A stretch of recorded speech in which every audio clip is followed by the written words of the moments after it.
gonna help out your mom? Yeah, I'm watching her dogs.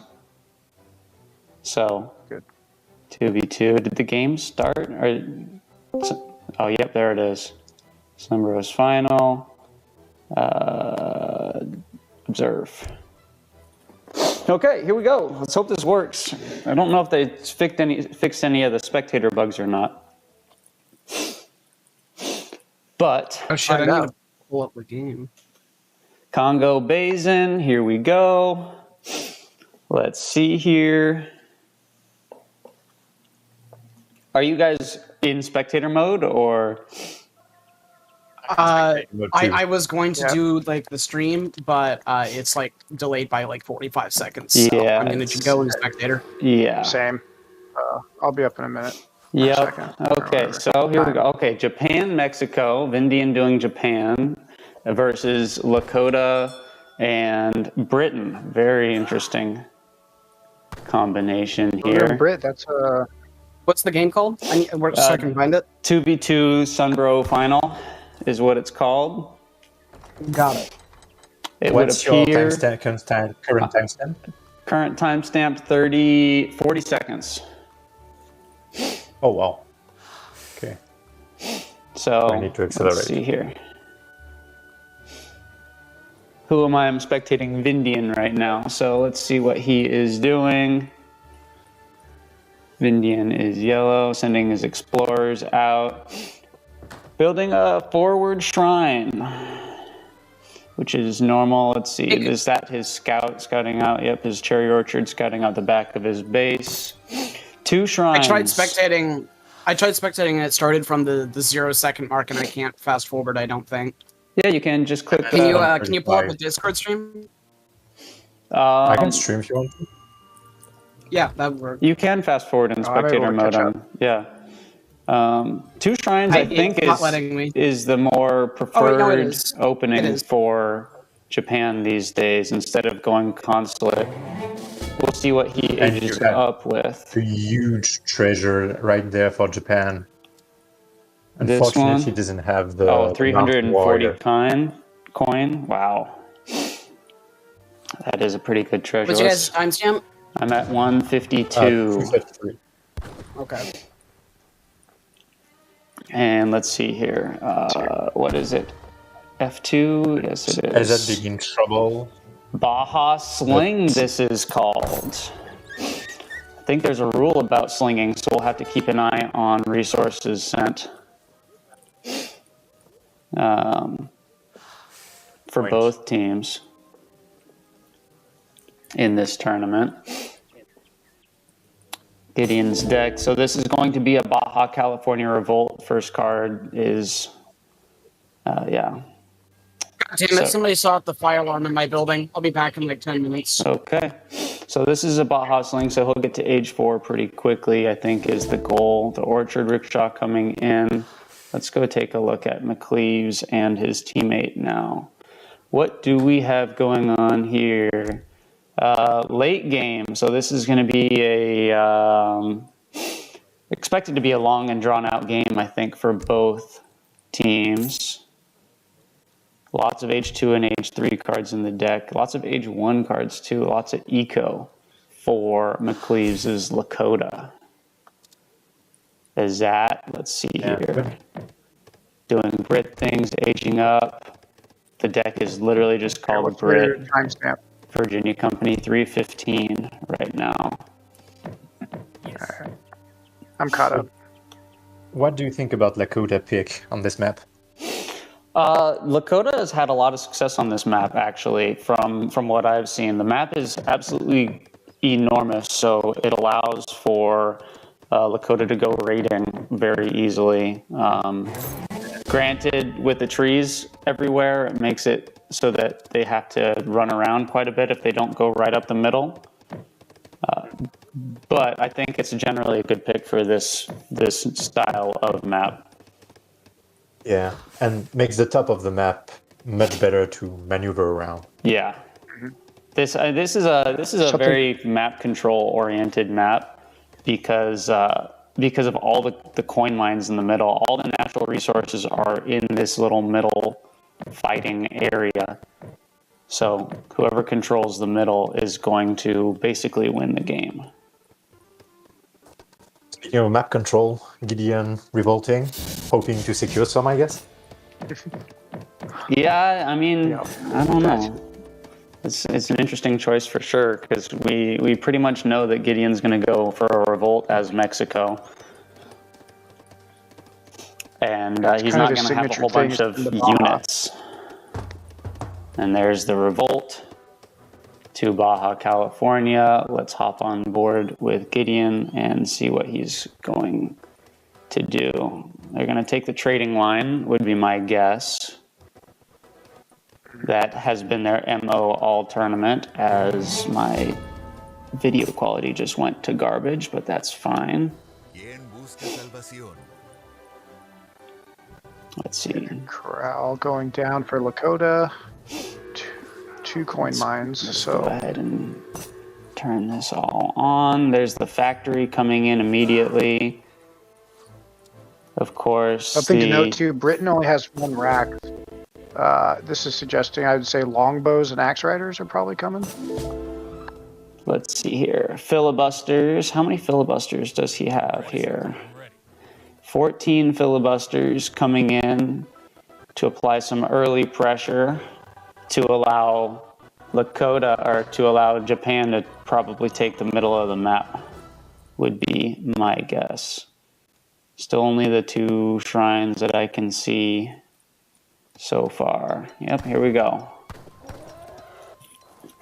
5:55 for anybody watching. Time is my timestamp.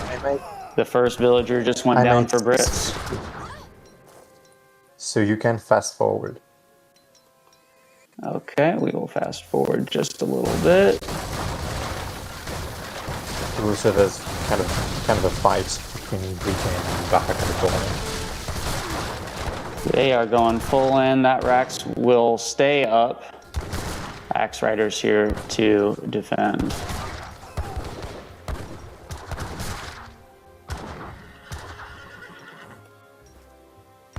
I'm getting a little bit of lag here. But let's see here. Another shipment coming in. Yep, there's Soldier of Fortune. I'm curious to see how exactly they're going to try and get Mexico out of the revolutionary state. We're going to pop over to Vindian. He's got some desert archers. Vindian has, as Japan, some desert archers. Okay. Is that right? That is right. But they're going across something super smart. They're trying to siege down Gideon. I mean, he doesn't have anything to siege, though. That's the thing.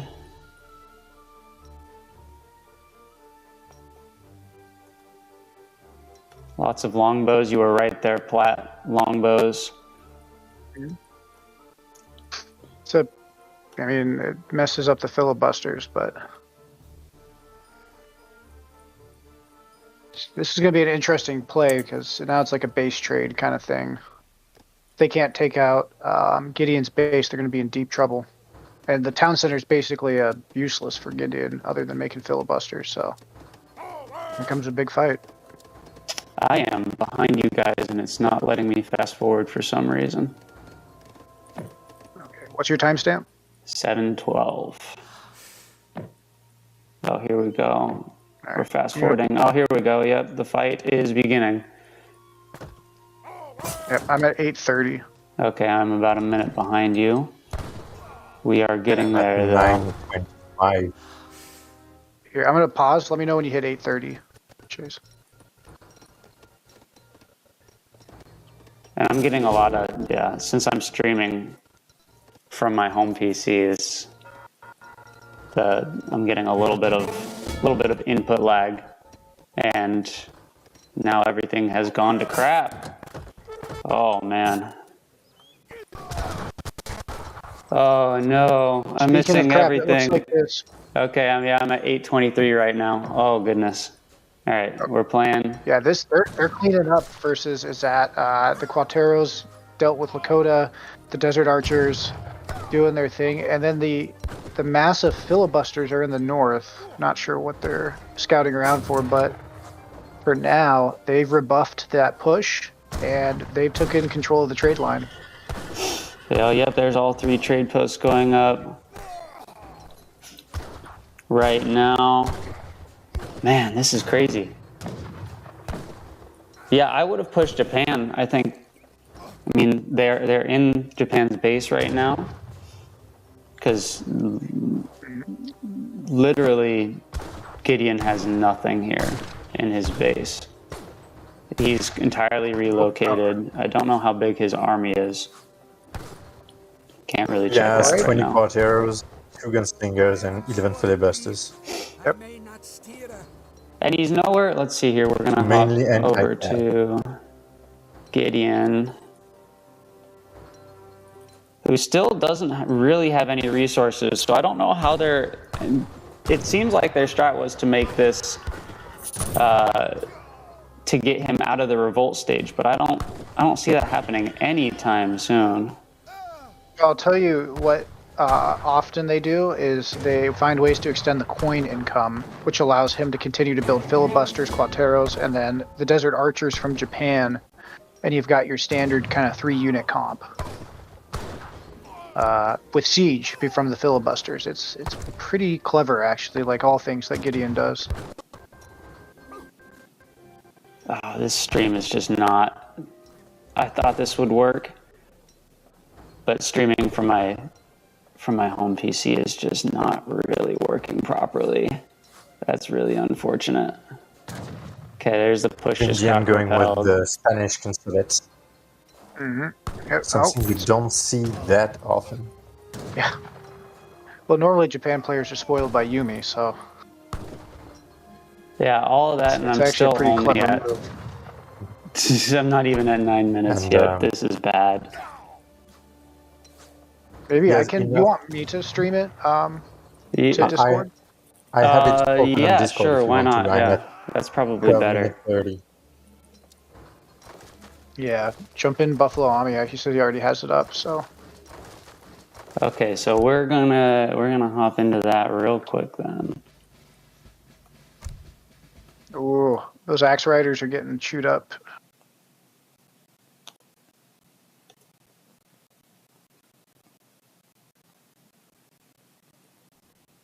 Gideon being very present on the map, really defending his map control. Boom. Well, All right, and we're often in. what they're There going we to do go. is they get enough for trade monopoly to force a fight, right? Because you don't want British just sitting around slowly manor booming in their base, you know. Massive 59 Desert Archers. Like, this mess is going to be hard to deal with unless Brits goes to H3. Which I think I just saw the coin pop, so we may. Let's see here. Is that res? No, not anytime. Well, he's got 27, so he's thinking about it going to H3. No cards yet for his muskets.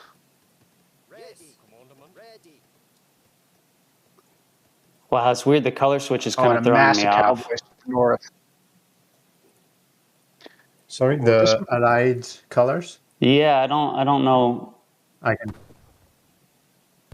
If that's better. Oof, cleanup up north. The Cowboys are just did a number. Scores are about even. What I'm surprised I haven't seen yet is a trade monopoly being called. I think they gathered all of them first, and that way they ensure that it's really difficult to stop. Yeah, they do. And They Gideon do have doesn't everything. the- This is an important battle right here. If the game's pretty much over if Team Gindian wins this engagement, would be my guess the thing here. is, the X-Riders cannot go on the Desert Archers. There's too much Quateros behind. There it is. That's it. There it is.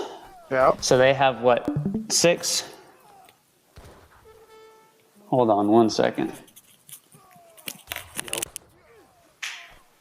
What's good? And is there any H3 anywhere? No, no H3 whatsoever. Give Maybe me Japan. chicken if you don't mind. Sorry. So the desert and the longbows are trading. No, should be good.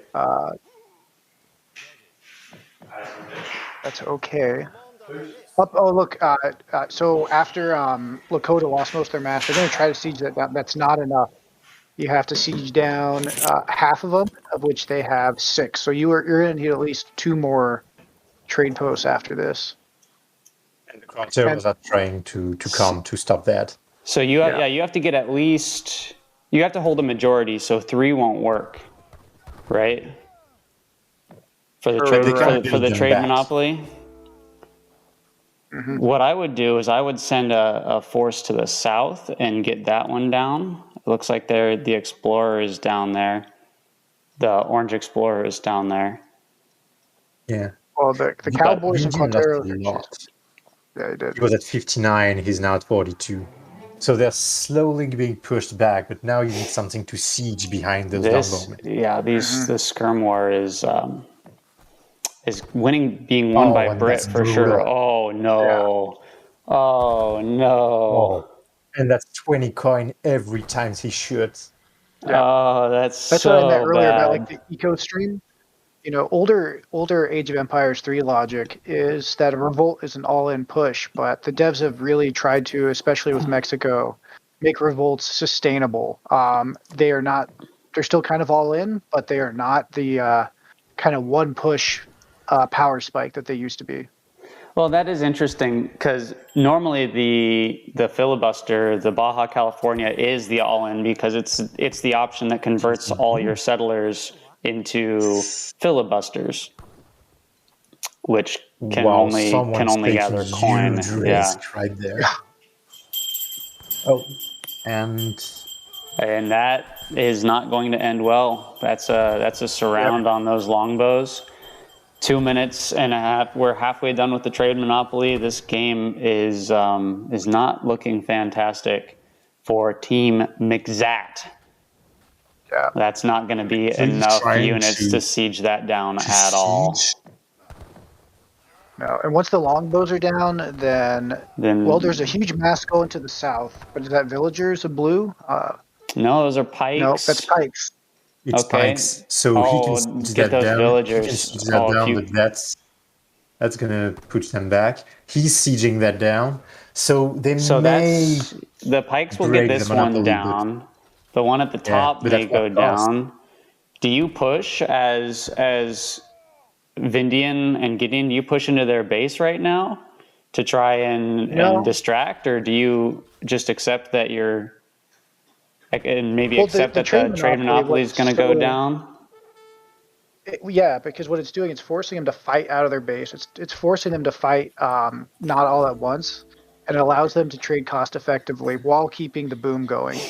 This is basically what's so powerful about the trade monopoly. You're forcing a fight, right? Well, that's what I'm saying. Like, if you're Japan and Mexico right now, like you just accept that goes down and you go push into their base with the mass after the huge wipe of longbows. I think you would have the time to go in and cause some havoc. Yeah, now they do. You're right. Yeah. But like I said earlier, it's a great way to force opponents out of their base where they don't have the defender's advantage. It allows you to make them trade not cost effectively. For example, Britain has a massive pikes. What good is that for them right now?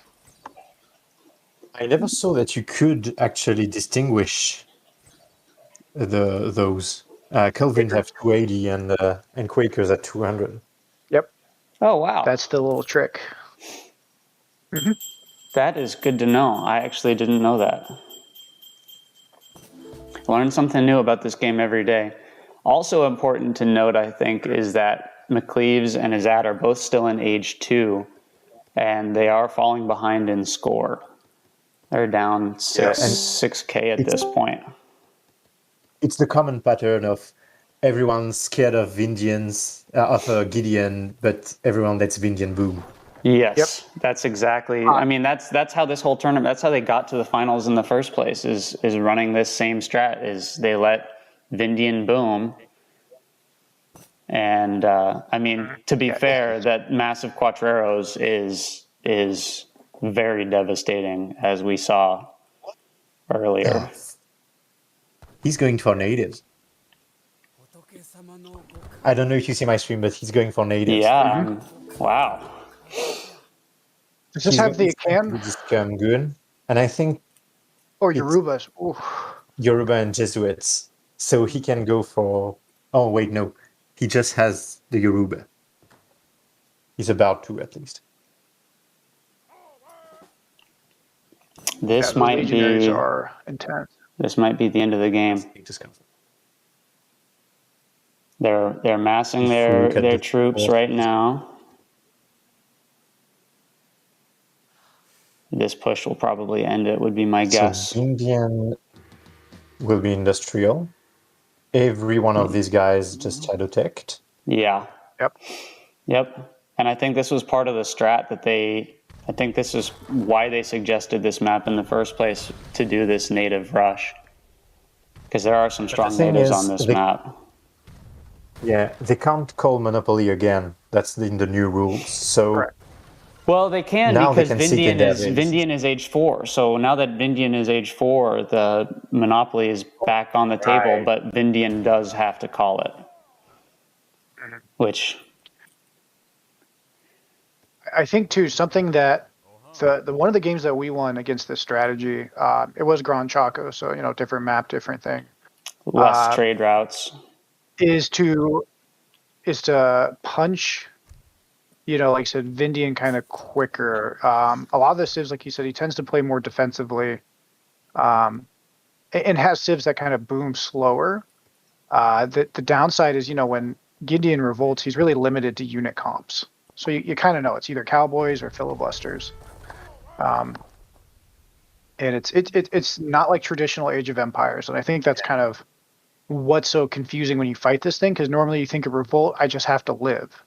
But Team Gindian has really figured out how to kind of throw traditional logic on its head, because as you can see, the longer they go, the more Vindian is actually taking map control and score lead on top of it. Yeah, and risky move doesn't seem so risky now. Yeah, they have full control of the map. Yeah. Bills, I think. Oh, yep. Huge raid coming from Gideon. Yeah, that's a lot of vills going down. And is that a red trade post or outpost that's just hanging out up there? That is. That's not great. And yeah, this is with this strat, when Gideon gets over 10,000 score, it's not going well for his opponents. You rarely see Gideon achieve 10,000 score doing this strategy. Yeah. The mass is just building at this point. It is not ending well. That's 8 Mamelukes against Pikes. Yeah, I think that's GG right there. And the Shogun in the middle. It looks like some Nagis are on the pop. Well, McCleaves and Izad are both age 3 now, so if they get their veterancy upgrades, they could be able to defend this and push them back. That is a lot of longbows in the middle. Oh, there's the flaming arrows. Oh, there's the flaming arrows. Oh no. Yeah. Everyone's favorite Japan tactic for just daimyo pooping out flaming arrows. Yeah. Yep. Mm-hmm. Let's see if these axe riders can take care of the desert archers, but with the Shogun buffs, I don't think it's going to be enough. No, it won't. And cowboys, yep. Yeah. Blue's still got a huge mass of longbows though. PC doesn't have anything. This point, yeah, the eco's been savaged and idled for They're down. Macleads. They're 9 longbows. they're down 10k Oh, score no. now. This is not looking good. Lakota's base is pretty much destroyed. And Brit doesn't have the eco to carry. Brit is 10k behind Japan right now. You know, now Vills are going down for blue. Oh, so Takalas are out though. Why? So, I mean, they'll why are push they backing back, but off? They still have this fight. Oh, there's some Culverin and some. Okay, that would make sense. The Culverin and the Falconets. well, and the Takala now are on the. Well, Gideon still defense. creates crowd terrors. So And we still have the economy to get going. Gideon's entire mass has dropped, and now look, his score is has been cut in half. He's back down to 7,600. So if Lakota can They're remass, closing the how many Vills does Lakota have? So it's Macleaves. It's 37. 30. Not that Yeah, much. But Yeah, he can 37. reboom. He has a lot of wood. He could always, go for another TC. yeah, he's got food. He might do adoption out. You know, Lakota can kind of reboom quickly. Does have adoption. Hasn't sent it though. Does he have TCs still? TC's right there. He's got one, just one. It looks like, which is not bode well for rebooming. And Oh, and now he's Oh, on more Zatzvilles. Brit. Do the Cowboys? Oh yeah, and at the same the time, Cowboys are double pretty pressure. shredding here. I mean, that's at least 3, probably 4+ villagers that have gone down. There's 2 more right there. The pushes in. And there's not enough pikemen to defend against the cavalry. And again, you have a bunch of flaming arrows just trying to do work, or doing work. They're not trying, they're succeeding. The Culverins are helping out a little bit. Let's go over. Looks like, okay, Macleaves is now going to dive in the rear on those cannons, though. Yeah. Oh, yep. Yeah, they're out of position. That's Yep, a good there goes flank. the flaming arrows. Those are Turn down. the game around. They if still don't might be able to react. defend But here. the team Naginata was sent, so they do have something to push those back. Yep. That just saved their ass. Vindian is Good- up quite good a bit play. in score now. Vindian is very nearly outscoring their entire team. And I'm assuming with the Shrine Siege Boom, General. we'll get there very soon. hmm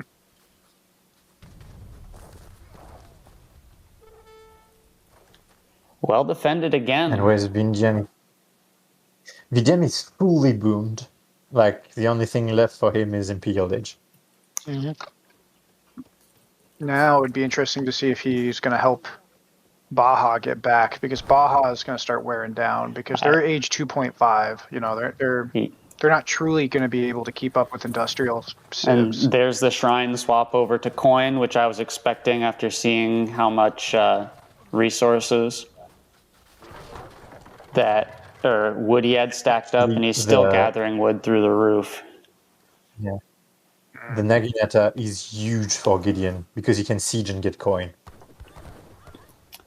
Oh, Yeah, more I'm- vills going down for Macleaves. That's the biggest part with a revolt strat like this is you really need to keep a mass alive in order to get to the point where you can let your teammate, Japan in this case, boom and kind of take over the engagement. Looks like Yellow And he now should do has Spirit Medicine. 3 TCs, 2 of them in the middle, and they're building an entire forward base in the middle of the map. And it's going to be really hard to stop this. Is he at 99 villagers? I'm assuming he's close. 75. So, because we have that the is the limit on max. Japanese. Yeah, that's the max Japan villagers anyway. So he's probably been there for quite some time. I'm pretty sure that he's gonna go for the units, and then you do Yoruba twins and have a huge push from that. They've taken all they've taken all the trade posts again. We may see another monopoly victory being called here soon. Honestly, I mean, at this point, they've got full map control. They've corralled them out. It's basically a contain. All they have to do is starve them. Brit, with all of those extra vills, it doesn't mean anything if you can't, like, get. Can you guys the hear me now? resources out. Yes, we I can. can. Finally, Jesus. Okay. I had to restart my computer. No, Well, we've just been ignoring welcome you to the successfully stream. for Is 10 minutes. successfully ignoring the the entire time. Oh no! Don't lose this. Oh, the town center. Oh, God. no. And there's gonna be so much coin. Oh wait. Wait. Oh, Just repositioning to this is try going to be a and close one. He can get out from those pikes if he wants. that's not going to end well. That's the town center going to go the down for passing. sure. The Yeah. horrible passing. Yeah. And they're cheering for Oh, some hey, reason. Yellow's sneaking from the back. Yellow's doing a sneak in the back of the base. Oh no! Oh, This that's raid is GG. going to be That's huge. GG. Yeah. Are they going to go for the vills, Oh. or are they going to go straight for the units? Yep, there's the vills. Yeah, that's going to be a massive loss. The walls didn't And go the up in conquistadors. time. The Daimyo's culverins SO are going to go riders. down. Everything's buffed here. I'm sure Vindian's got all his upgrades as Yoruba well, Twins his is Imperial going to come upgrades. a bit too late. Yep. And the Yoruba twin to follow it up. Oh, Yeah, that's over. I think Vinyan's gonna steamroll that. He just has so much eco behind this. oh, and then He's kind of short on Yeah, food. I you- wonder if he contributed a lot to Gideon to try and get him out of the revolt. he might be, or just keeping him going. You know, like I said, the Baja revolt. If you can get to age 4, Baja is just not strong. It's got to be getting called soon. Yeah. Yeah, The this mass is going away for everybody. This is attack move at this point for Team Gideon. just right click And the base and Gideon call it is good. just finishing Yakuda. And there's Yep, a GG. there it is. Game 1 goes to Team Gideon, using the tried and true strategy that got them here. They have done this strategy in almost every single game they've played on their way to making the finals. It's really What a impressive. statement too, because like a background. I mean, the McLeaves is at base almost swept them the first round when they played. So, what a statement from Gideon and Vindian to have a new strategy, be in control of this game for most, the majority of it, react well, practice well. So like this is like exactly what you want after you've gotten the shit kicked out of you in the previous series, is to come in and make a statement like this. So. Kudos to them. I mean, Azat and McLeaves are definitely probably the favorite for the series because they are excellent players. Not that Vindian and Gideon aren't, but they took the strategy that everybody knew, they perfected it, and they just won in a big way to open. So, Well, and I this think, was only the second kudos to game them. too that McLeaves and Azat have ever lost in this entire tournament. Out of the 8 games they've played, they're 7-1 going into the finals. That's just crazy. Look at that chart. No villagers the entire game. And then that raid at the end. That villager But raid. resource gathered, he's not ridiculous.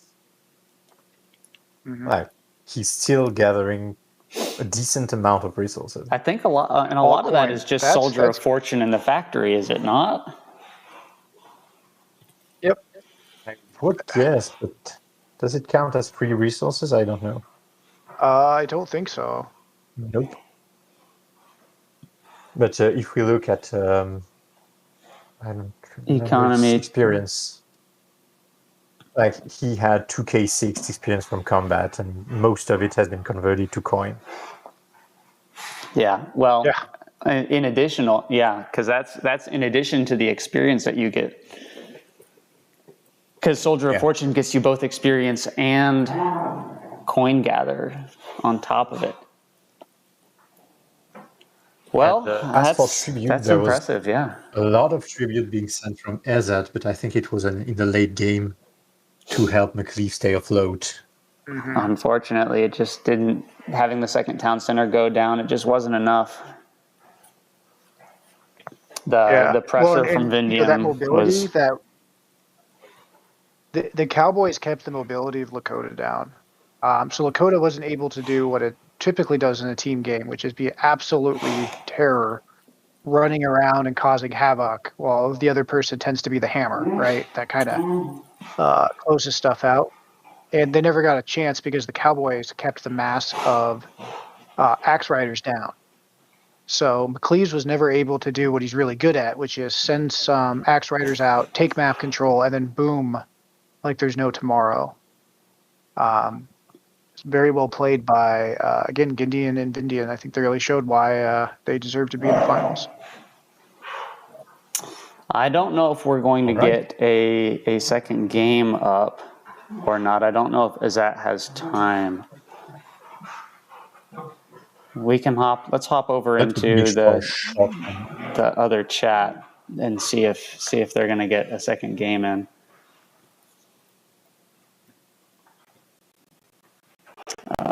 What am I wanting to do here? They're still discussing. I'd imagine we would see pretty shortly here. I think I saw one. They might be just running stuff through super fast too, because Oh no, it was. I didn't refresh. I think it was the old match.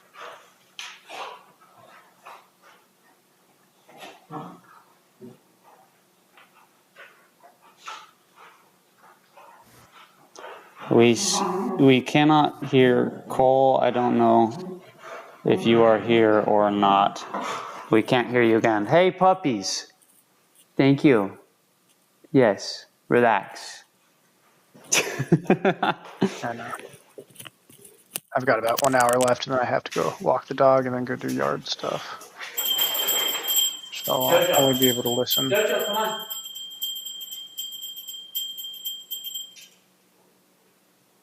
Come on, Jojo. Come on. Yes.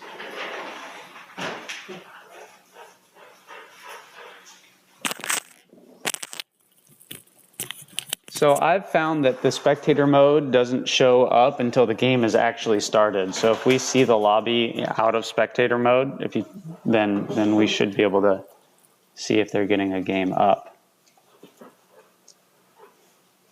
Check browsing.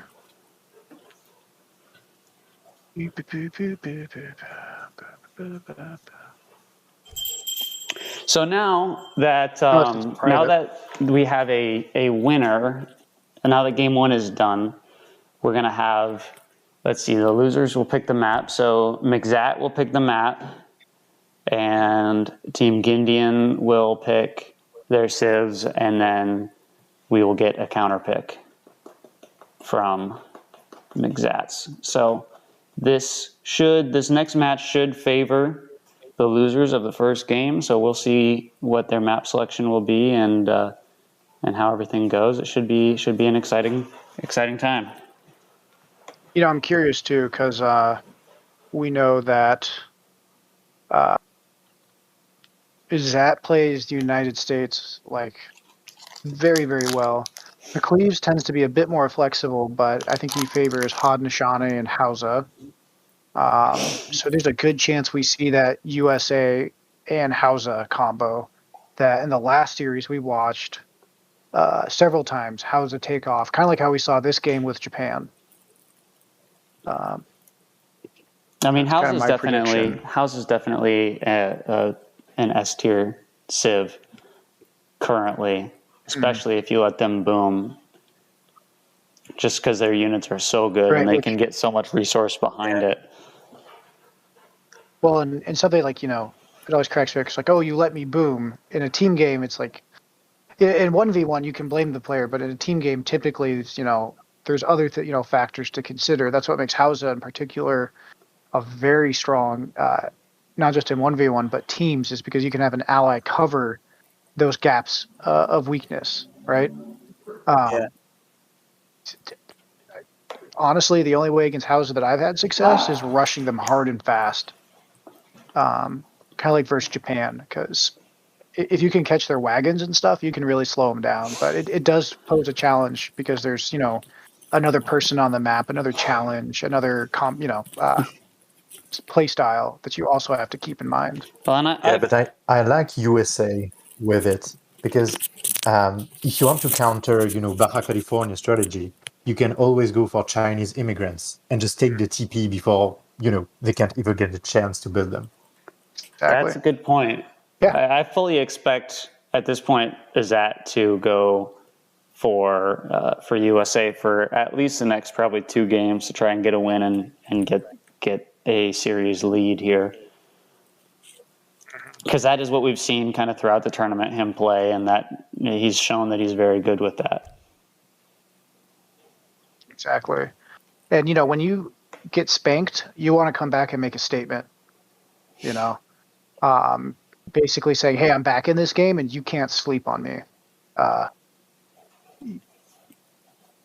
Because if not, it kind of forces your hand on, and people are going to know what you're going to play, which is like your best civs, your best combos. So, from a strategy point of view, and best of 7, it's really good if you get kind of walloped in the first game, is to turn around and bring your best strategy and keep your opponents guessing for the rest of the series. So they did a very good job of pushing early, as Zat did. Team McZat did, but they unfortunately weren't able to do enough damage to prevent Vindian from taking off. I mean, maybe if you go and siege some more shrines down. Yeah, it's really hard to stop game. Vindian. His whole identity as a player is I'm just going to boom really hard and do that. Yeah. Well, he is. He's notorious for saying that you can only figure out if a civilization is good or not once they get to age 5. So that is a Vindiism, I'll call it. So that's what he wants to do every game if he can, and that's what he's going to try and do every game. That's why he plays all these boomy civs like Japan and Hausa. And claims that Inca is weak as shit. Which he will have some merit to his words after this round of nerfs comes into the forts, the Incan forts, having to wait 3 seconds before they can pop in. Kind of know like the what do you call it? Inside jokes. We're in a voice channel called Vindy's Hot Takes. Vindy's kind of known for his off the cuff. He's an excellent player, but he's also very well known for kind of his differing viewpoints on a lot of things. He once unironically told me that you shouldn't kill villagers in a match. Spectators mode on, please, but I don't see the match. Are they playing right now? So did they forget to? I don't know. I don't see anything Sunbro related. Maybe they forgot to put spectator mode on. That would be very unfortunate. He's been refreshing all this whole time. Is it just called 2v2 down? Can someone check Vindian stream? Gotta go back into multiplayer. Oh yeah, Twitch. Spectator mode. All right, let me look at Vindians. It would be probably West UK. Nope, they're still in the lobby. Okay, they're still in the lobby. It's Korea, and they're in the lobby. Okay. Do we know the civilization yet? If you take spectator mode off, uncheck that box, you can see you'll see the server, I think. They have record game on, so that's good. I don't know if they clicked, but they're using the restroom really fast. So it looks like the options are Gideon is now Ethiopia, Vindian will be Lakota, and I called it USA and Haudenosaunee. Haudenosaunee or Hausa? Haudenosaunee. Wow. That is... Well, Korea is a really good map for Haudenosaunee. It's got all the things that Haudenosaunee likes.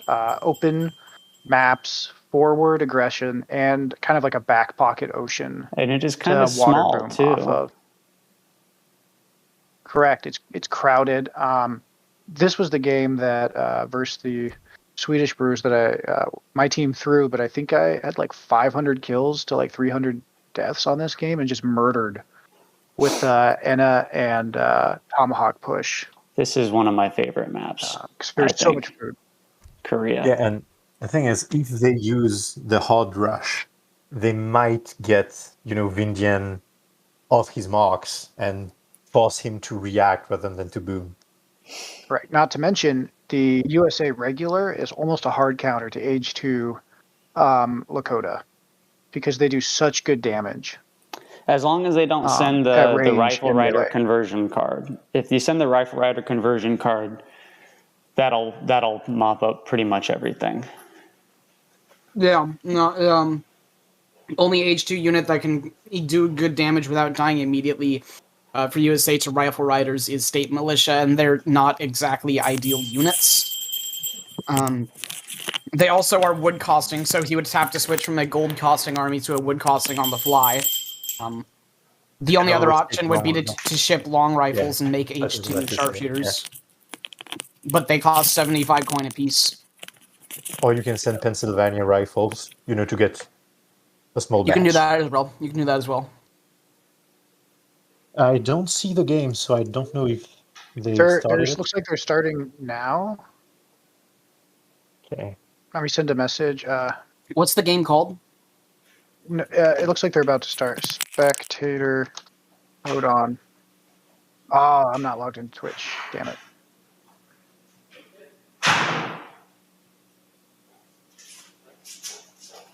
Oh, well, it's launching, so let's...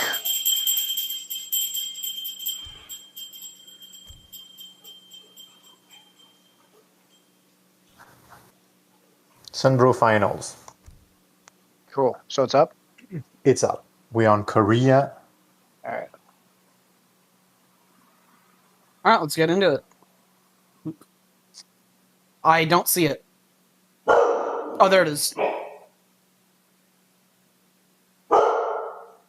This will probably be the last game that I'll join you guys in because I know my dog's going to be like this too. Poor guy. He only got 3 hikes yesterday.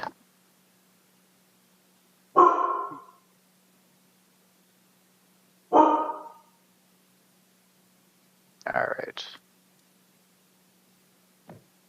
So, pretty normal Korean maps with Jesuit on the south and in the north.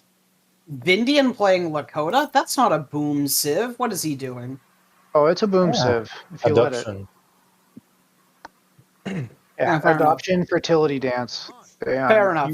Fair enough. Yeah. There's no such thing as a non-boom civ anymore, really. Yeah, that's true. And pretty much all native civs have a boomy option with the fertility dance. He just went right by the blind monks, not to convert one. Interesting play. He's more probably going to go steal treasures, as most Lakota. Oh, is that an Iron Troop?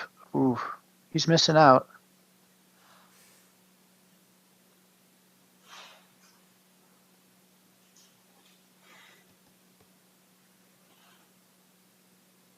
Where do you see the Iron Troop? Why does the Lakota Explorer have 7.76 movement speed? Because he is affected by his own aura. I know, which is really weird to me because the Aztec is not affected by his own aura. And neither is the Haudenosaunee, but for some reason he is. It's weird. To be fair, Lakota, I mean, they do one thing. They run around with Cav. They make a lot of noise. They win or lose. And they shoot all your villagers with goons in H2. Yeah. No, I used to think Lakota was overpowered when I was playing China because it's like literally just the one bad matchup China has. And then I was playing as Mexico and just demolishing them.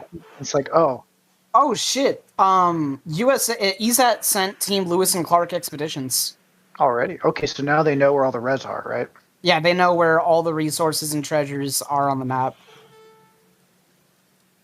That's an interesting card. I rarely see that used. It's smart on a map like this where resources are kind of really forward too, so that way you know. And for It just fishing, this early though, it does mean that he missed out on French immigrants. So that's an interesting choice. here he calls it Russia. Oh wait, no, that wasn't. I'm on Mother Nature, not USA. Okay, I was like, wait, Fine. what the? Never mind. I'm dumb. He sent French immigrant, but he's water booming. I mean, Cleaves, McLeave is yeah. water booming. This is like I said. This is what you do with Haudenosaunee on this map: is your water boom, and then you get like a really powerful push. We may see The only Kanya thing, horsemen. the only thing And about water booming on this map is that there's no whales on Korea, so there's a hard limit to how many resources you can get on the water here. this is true, but again, for Haudenosaunee, with your H2 units costing wood primarily, that's less of a problem. He's shipping exotic hardwood. He really wants to double down on it. Yep. USA is sending Dutch immigrants. Okay. Yep. Is he going for the blind monks now in the south, Vindian? I thought he might. Vignan Yep. Okay, does. there's the Iron Troop. Or the blind monk. Yeah, blind monks are pretty good.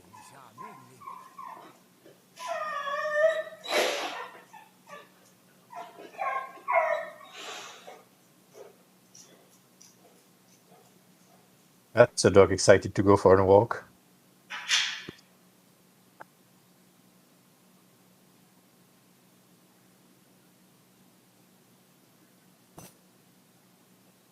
So he's going to That's explore.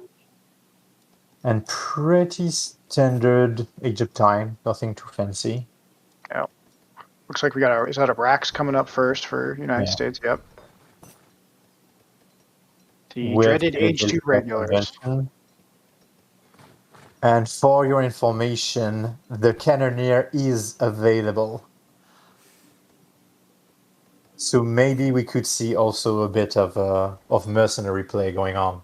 Askari, Manchu, and Cannoneer. My God. Because I see Pennsylvania Pound about to come, I guess, with Philadelphia Convention. So Hey, we could have I mercenary forget. play. I just tried to view the decks. I forget. How do I close it again in spectator mode?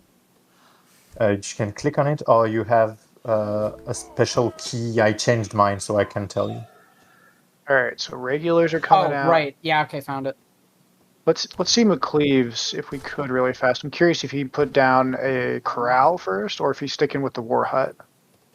Okay, market and war hut. So he might be doing like a fast fortress then. All right. Nope. So Well, Scouting not party. fast. Oh, okay. Tomahawks. We're getting Maybe the like, rush. all right. So Izat went with the Dutch immigrants, and then Pennsylvania. He's getting the Pennsylvania pound right now. He's getting Hamiltonian economics. He's going full greed H2. But we don't see cannoneers. That's unfortunate. I would have loved to see that. Oh, Yeah, okay. cannoneers are great. See it As you guys well know, after it was yesterday or the day before. so often. I don't know. I don't mind hand cannons too much. Out of all the strategies in this game, they're definitely not on the problematic list. I like it when units play with their rosters. Old school. I think we are about to see something new, unless I've never seen it before. We have the card Loyal Warrior that has been shipped, and the Desert Archer are much cheaper now. Yep. Those are really going to hard counter any regulars. So Yeah, that's and considering that the mass here is regulars and tomahawks, that's extra bad. But for now, the mass is not too big, so... Oh, but he's going to lose his... Oh, now that sucks. Because Lakota really do need their war chief to get the most out of their cap.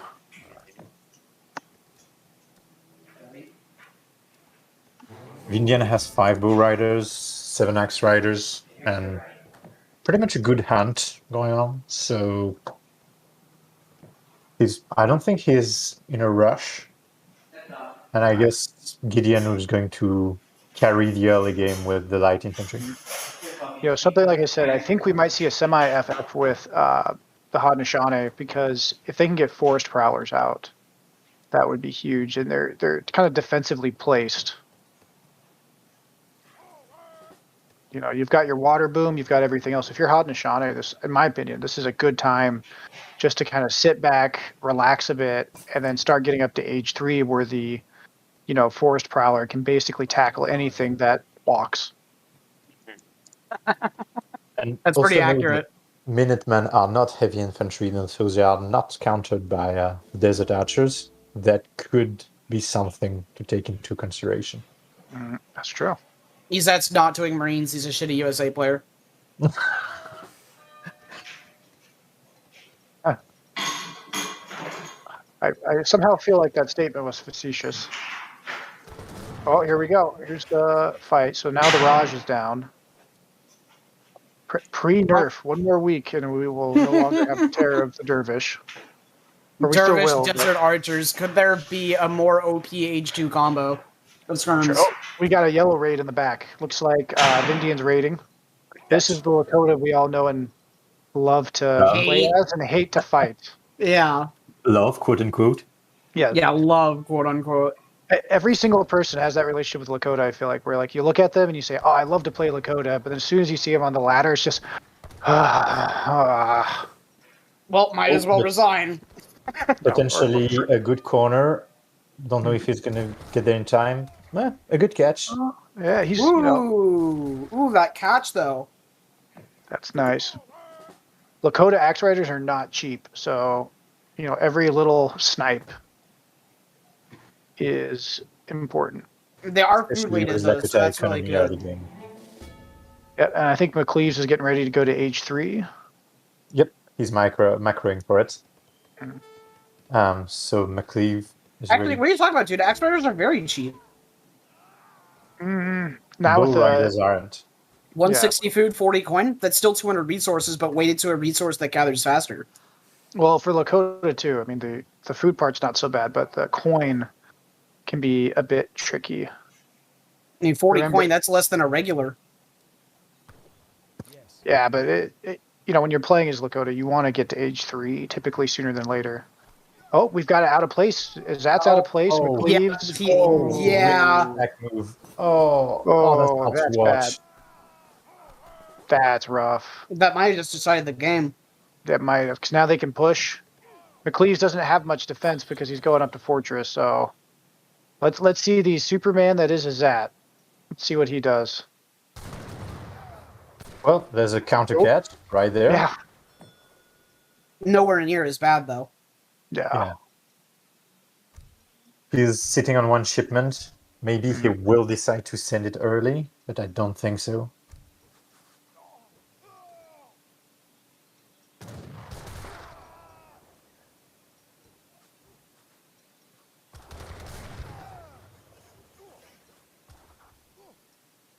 So far, a pretty good micro from Azat. Izzet does have a Springfield Armory, but it's not early enough for him to have any upgrades to it yet. Well, up in the north, we've got the Haudenosaunee kind of pushing back. Yeah. I don't know. I think they should have been pushing the guy going up in age, personally. The problem is they're both going heavy infantry. That's the big issue here. But look, Lakota's getting cleaned up, and those Desert Archers, they actually do siege more than you'd think they would. Oh, there's the cleanup. That's hard, but there's not a lot of bow riders remaining, and we see the cuirassiers that are coming. So with good micro, they could turn it around, but you really need good micro. Yeah.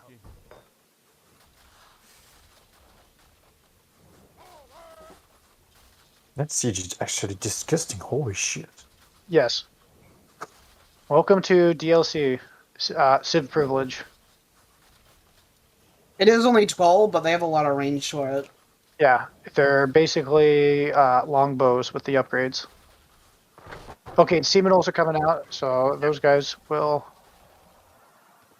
My god, he has 58 of these Desert Archers here. A Cuirassier Big Button is not going to be able to handle this. No, 74 incoming. Down goes the bank. He's going to need to build a state capital in order to replace that. This is rough. So this yeah. is all McCleaves now. McCleaves he's got to make a push and a statement really fast, because if not, it's basically toast. So the Seminole are trying to We're up to bait. 65 Desert Archers now.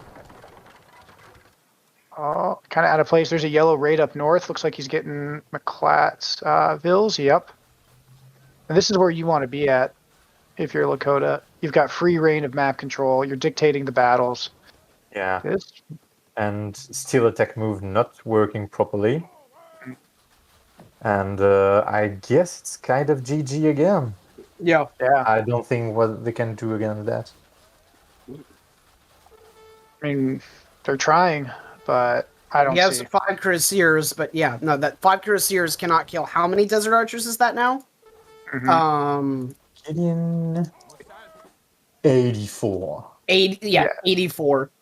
Yeah, this is a critical mass where I don't know if you guys ever played Age of Empires 2, but it's like a longbow mass where it's like it doesn't matter anymore unless you've got cannons, which of course Haudenosaunee do not.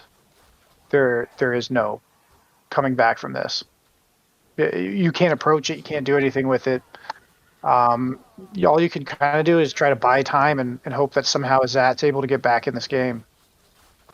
Yeah, it was like rolling artillery, and even rolling artillery wouldn't be enough.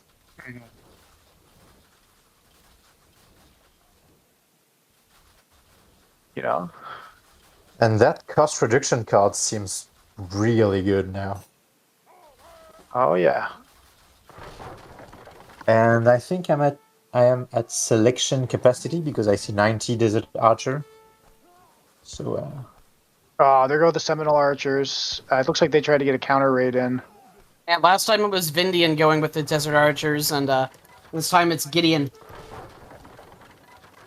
Yeah. They love their Desert Archers. yeah.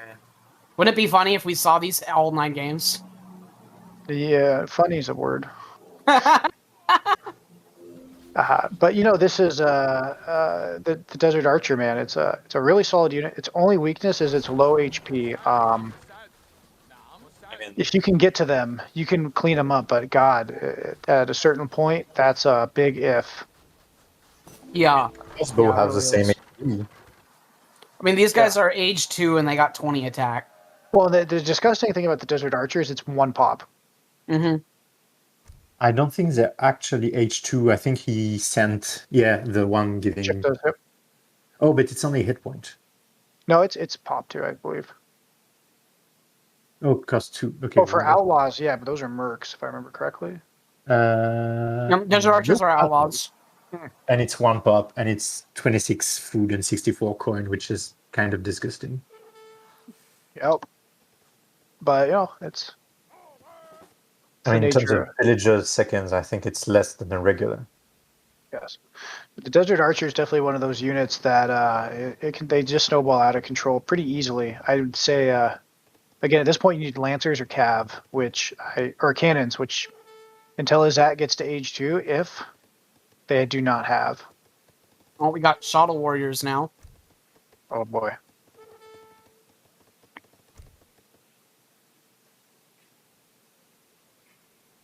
In fact, this is kind of, I think, a bit of a mistake for them not to keep pushing, because if these guys, they're on water, so they can get back in the game.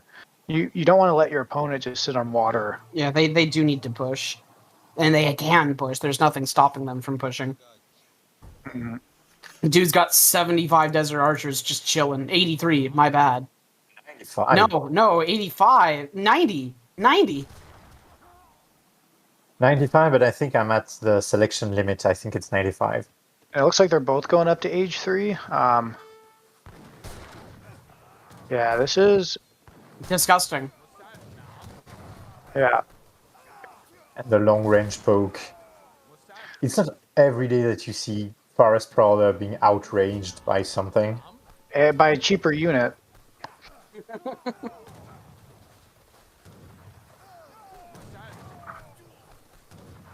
Okay.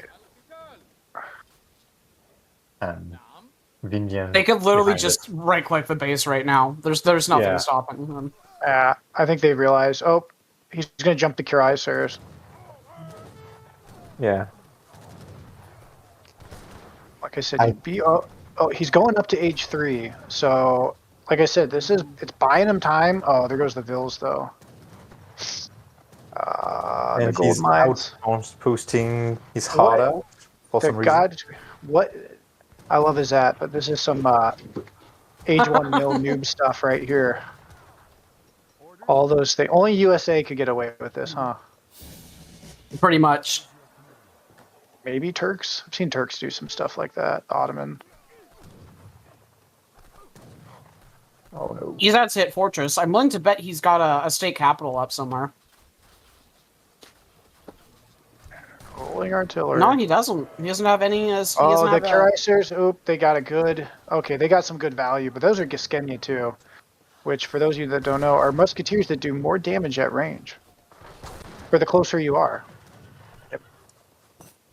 And rolling artillery is coming in. So maybe you were talking about the longbow mass. This is the siege onager counter. Yep, exactly. And it's smart, like I said. When somebody's on water, they're not throwing it. But I made the same mistake as Haudenosaunee actually when I played my game versus the Swedish Bros, where I did not continue to push. And Oh, Korea they're has gonna so find much the dock. They're gonna find the dock if the mass keeps going north.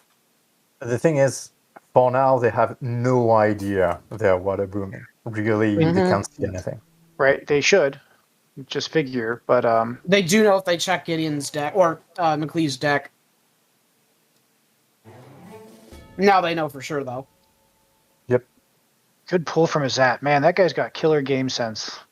Pulling those 3 Vills. You mean McLeav's? Oh, as it. Purple's is at. Villager. Oh, yeah. Yeah. Are they pushing back out? Oh, they caught yellow. Ooh. Ah, missed that. And now Vindian has some. And Vindian has. Oh, I see a Good Tashunki place. Prowler in there. Ooh, not a good idea to keep those Gatling guns around. Not when you're pushing Lakota. He needs them on the back lines with the Desert Archers. Oh, but they're And the base thing is- pushing now. We might see a base trade here. Of which they will actually, I think, win with all those outposts. Like, this is like the one. Yeah. This is a big brain play. We were all missing the whole game. Well, their scores equalized. Like I said, they didn't finish it off when they had the chance, and now Lakota base is getting wrecked. And this is good strategy because Vindian is now under pressure and doesn't like it. Nope. Like any Lakota player, they're bullies. They like to do all the running around and killing, and then they usually fall apart when they're actually the ones being under pressure. Well, also, Vindy is very likely to rage quit if he gets pushed. And the thing He is, typically. now, Oh! Here we go. these Here's the guys- big fight, though. Look, there's the. Look. Oh, he pulled the mass back to defend instead of base trade. Yeah. That was the smarter move. Mm-hmm. the thing is, this guy will have to. All right, we got Yeah, 24 those villagers guys. on the community plaza for Vindy, and he's probably trying to. I don't know what he's doing. Damage. Vindian is going for damage indeed. And now, Oh, that's. Oh, this is a That could bloody decide the match. This is the fight. Can the Tomahawks in the north keep them long enough for the Gatlings to make trades? I don't think so. It's looking good for Team Gindian, although this has been one hell of a comeback. Yeah, they needed more cannons. definitely. But They're maybe. still in this. The No. Forest Prowlers trade decently. Another big issue is that the Lakota Explorer has that multiplier against cannons. He's got the Oh, 10 God, times. He got 10 times. Indeed. I'm a big boy. Spear. Oh, more Axe Riders coming in from the north. Chase the mass down, potentially. Do we see some And- cannon from EZ? Oh, No. we have settlers on hunts visible from Vinian's new town center on the north side. Ooh. Yeah, look, now we got cavalry going right up there. He does Yeah. have a town center, however, so Well, that and will have a limited impact. not to mention the thing is, like, USA is a turtle civ in many ways, so they're like a jujitsu guy on their back, right? Like trying to say, "Come wrestle me, bro." You do not want to fight under that mass of towers and defense and Minutemen and everything else. So I would imagine, just like in jujitsu, if you're not good at jujitsu and you see somebody like that, you just want to shoot him from range. And so I think this would be a good time to get the siege dance up, and just start burning infrastructure.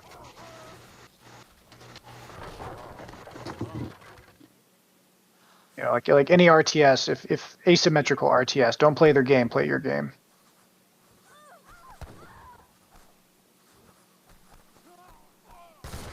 Dude, the Desert Archers have as much attack as the Forest Rattlers. Yeah. And 2 more Well- range. If it wasn't for the fact that they're about to release a And Civ with age 2 0.25 more movement speed. Yeah, no, it's feature creep for certain in this game. I don't mean to bash too much. I'm happy with all the changes and stuff the developers are adding, but there's without a doubt feature creep between the older Civs and the newer ones. No, Izat went for the factory.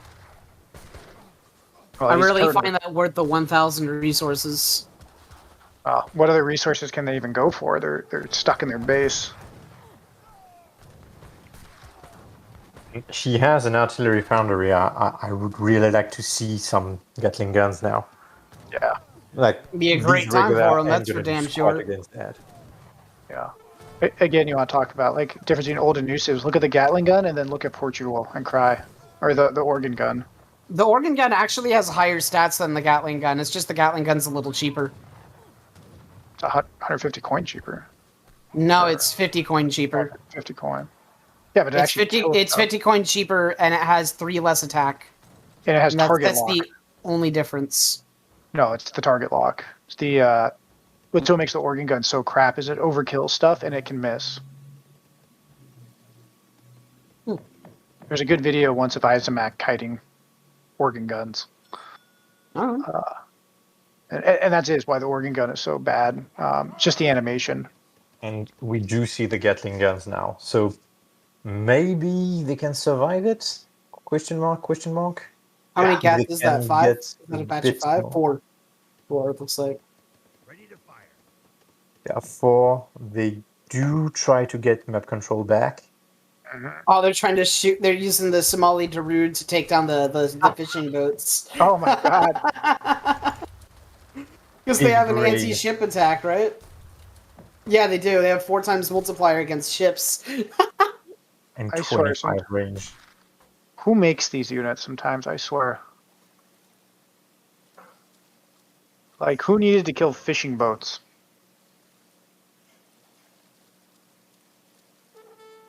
I guess Marines at least make sense. Oh, yeah. Yeah, we might be seeing the GG getting called here soon, folks, just because age 4 for Gideon. They're cornered. The water's getting hit. I don't know what else they can do.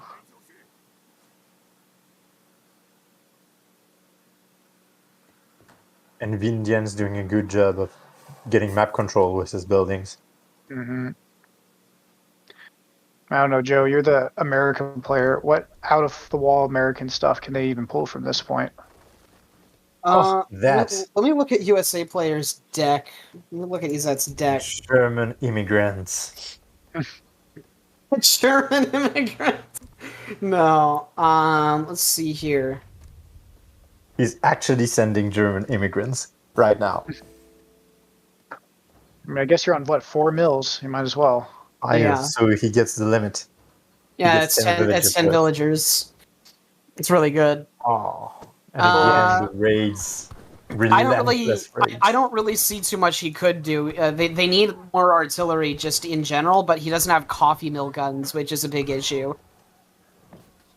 He also doesn't have any kind of unit upgrade cards in his deck, I just realized. Okay, so there's something I don't understand.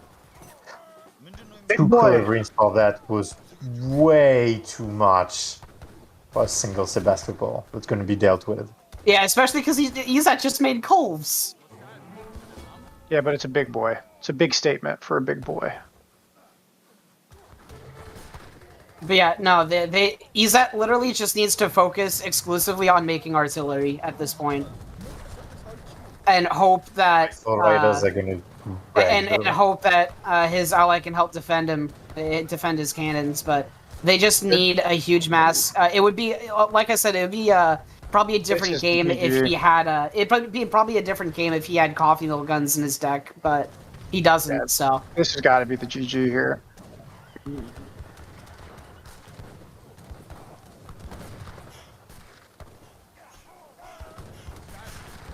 Guns are out. The Shadow Tech Desert Archers are kind of disgusting. Well, they do Shadow Tech, don't they? Yep. Yeah.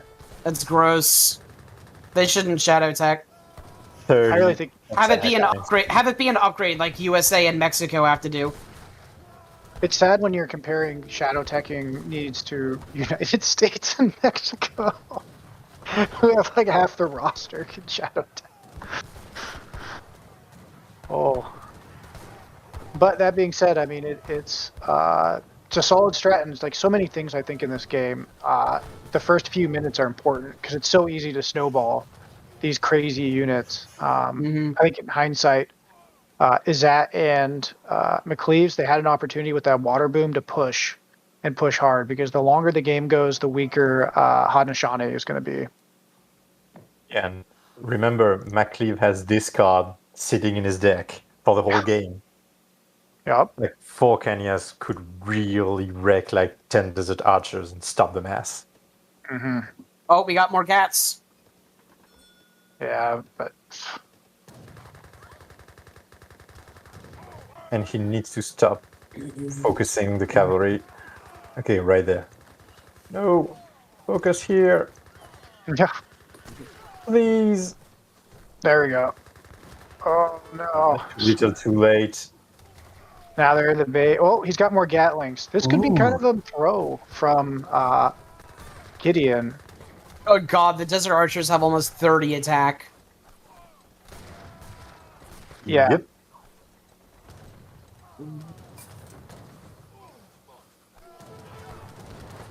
Oh, Lakota's pushing in the south. I mean, yeah, at this point, it's I think it's inevitable. It's just a matter of time for the GG's called. Maybe a genius pop. Oh, that Explorer just came in and one-shot every single Gatling gun. Yep, I saw that. Yep. Gatling guns are really cool, but they got shit for HP, I'll tell you that much. They have the same HP as a Musketeer. Yeah, and with the factory gun, I don't see how he can gather a significant amount of coins for his cannons. Yeah, everything is it's falling apart. This has got to be the GG getting called here. He could sell. I mean, would be about the same rate as mine.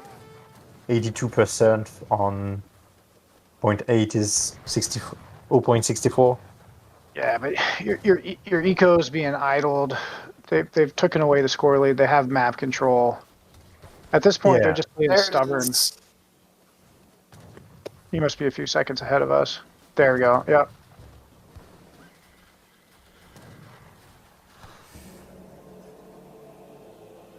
And it was not a Mexico win, so they get to play their Monopoly again. This was, I think, so I had the same problem when I played Haudenosaunee on this map, is Korea favors violence, quick violence.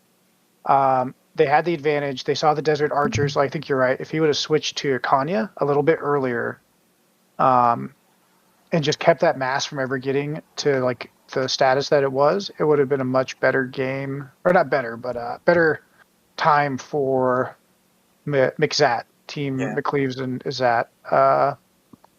He played solid. He kept his mass alive. I also think the semi-FF play was kind of the wrong move. He had so many cards for age 2 aggression.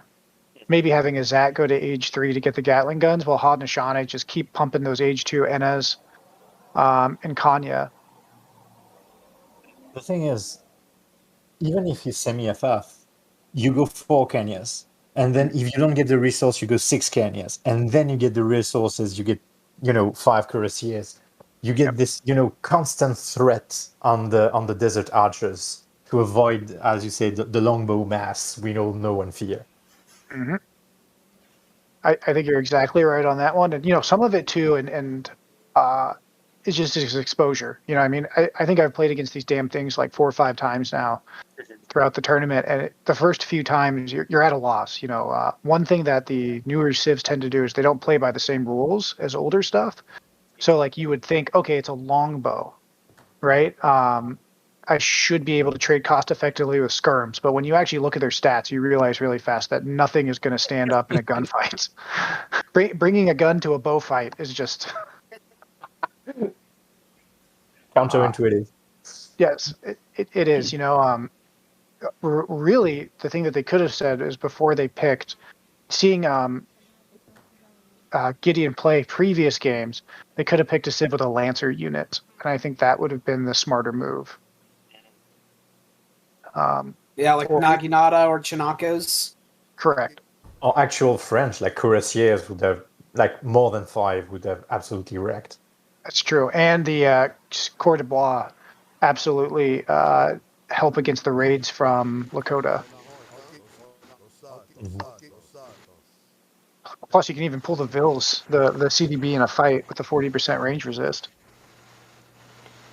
Chase, are you still here? I haven't heard you in a long time. Oh, no, he's not here. Or he's here. Maybe he walked off. Maybe he went to go walk his dog. I haven't heard him like all game. So and he's like streaming for YouTube, so he probably didn't take a break. I think like maybe his mic might be bugged out. Oh. So 257 Desert Archer. So, that's the normal amount. Diversified strategies at its finest. Yes. He's like playing Russia. It's like Strellet numbers right there. Don't give the devs ideas. Next thing you know, we'll have Straylet Desert Archers. Desert Straylets. Desert Straylets! 30 range, 30 food. 30 food, 30 range. No, multipliers for ships. Did you guys know that Antarctica is technically a desert? So they would be at home right there. Like penguin archers. I don't know. No, we give the devs a hard time, but I'm just thankful we're getting a bunch of new stuff. Ultimately. Me too. It's all good. As long as they keep updating the old civs to keep up, we'll be fine. Exactly. It's just that Haudenosaunee and Lakota haven't gotten their turn yet, but they've been slowly working at it. Soon? You mean the update soon, TM? They've talked about for 6 months now. Yeah, look at that military unit. That's and when the magnificent mass floating around. Mm-hmm. And you see all the attempt, to break the mass, just being dashed over the rocks. Yeah, that is a super hard thing, and something too, so having played against Gindian and taken him to a game 5, he's a math player. He's not a super technical player. So you're playing into his game with these Desert Archers if you're just trying to sit around and not micro and not raid and not try to pull them apart. The match that me and Pete wrecked him on in Alaska, besides being our best map, was the fact that we would get in his face early, right? And I was Haudenosaunee on that map too, and got in Vindian's face early, and then Gindian, we just kept raiding and running around with Cossacks, and it never allowed Vindian, because he had the Desert Archers too in that game. We just never let him build his mass up. And I think that is the kind of strategy you use against a player that is going to have perfect macro, but not always the best like micro. And the thing is, they destroyed the TC, but I don't think they got the time to destroy the villages. Mm. So he basically rebuilt forward because they destroyed the maps, got the map control, and took it from there. Yeah. And against this team in general, it seems to be the problem. That's where me and Pete lost in game 5. Like, we looked really solid. Of course, that was Hausa, and poor Pete was like, why are there forts? What is going on? And it's like, yeah, this is Hausa. This is what they do. But kind of the same idea, like early aggression, and you have to make something of it. Because if the opponent can keep their mass alive, which was really smart on Gindian and Vidian, like they kept their army alive. I don't think they threw it away, except for kind of early on.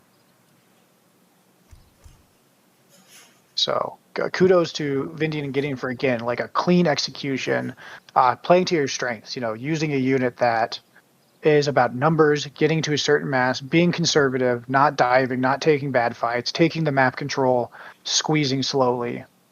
I love, sorry to interrupt, but I love this card that was sent, Ignition Spirituality. So really playing into my mass is going to slowly heal to get even more values of the units. Mm-hmm. Oh yeah, no. Sorry. First time I see an actual good use of that card. Absolutely. Really smart use, and like I said, I mean, he took a deck of 50 cards and he figured out how to make it perfectly. What's the word I'm looking for? Like efficient. So he got to his win condition, and it wasn't easy. I mean, they were playing too, and Findian did his job of keeping people distracted, and keeping that any attempt at cav off with all the bow riders. So good on them. Just a really smart, clean execution. And again, like showing why they should be here. They're now 2 up on the. They're the only people that have beaten this team. Next game is on Patagonia. Ooh, Portugal. Please, Portugal. Did they already begin? No, they're picking civs right now. Okay.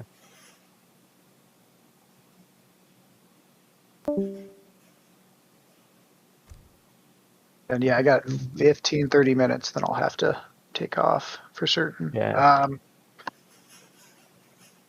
This is going to be interesting. Patagonia. Yeah, this was one of the maps I wanted to try. We ended up doing, what do you call it? New England instead.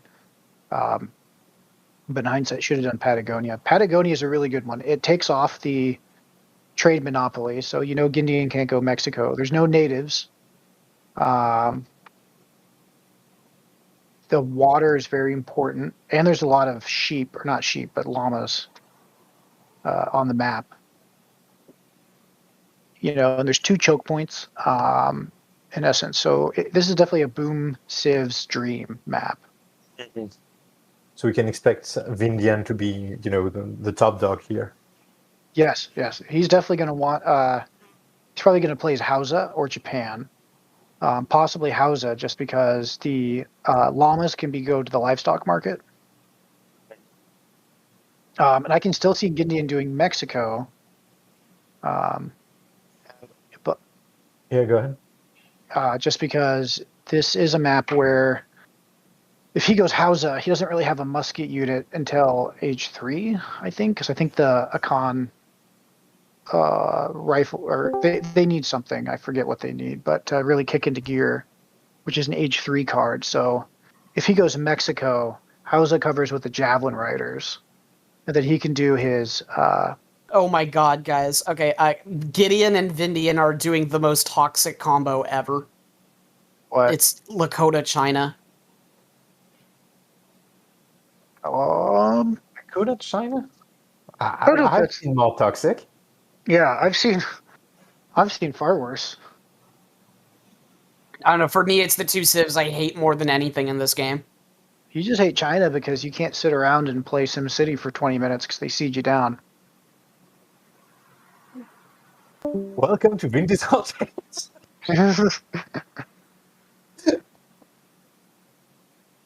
No, Joe, like I said, his credit, he really does. He really struggles into China because I think he prefers infantry and doesn't like heavy cav. So Yeah, you're gonna have a hard time.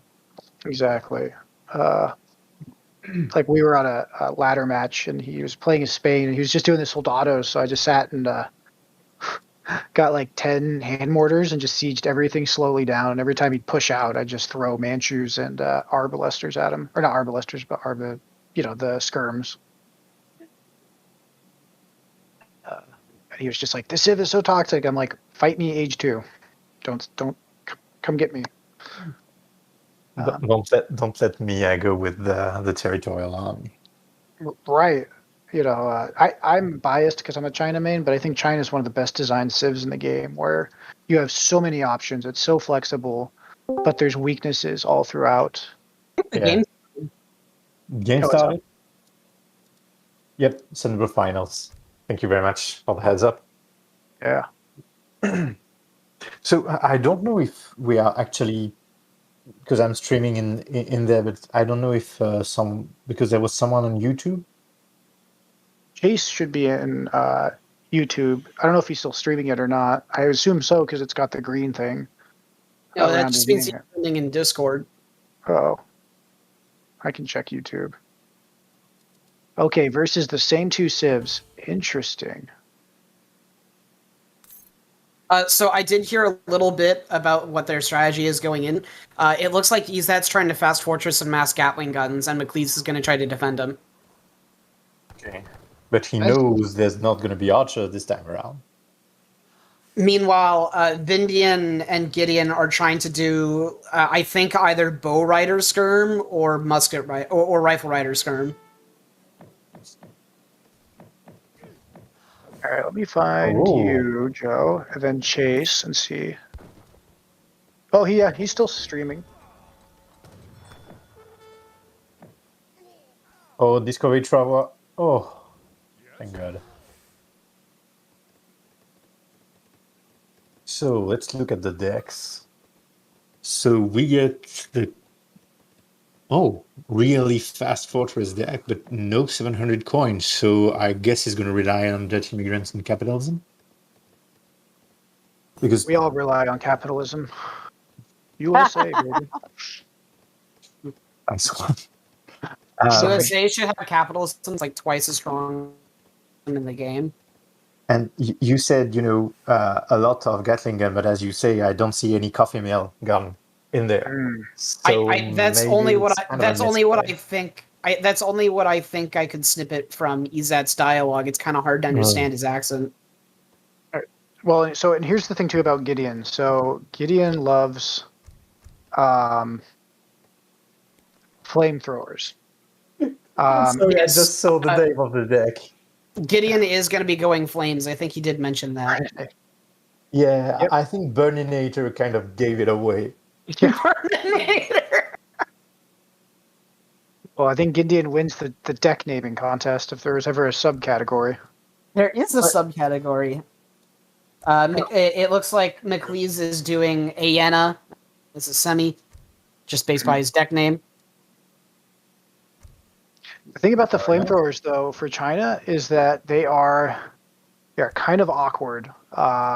They are basically a grenadier that's not crap, but they're still awkward.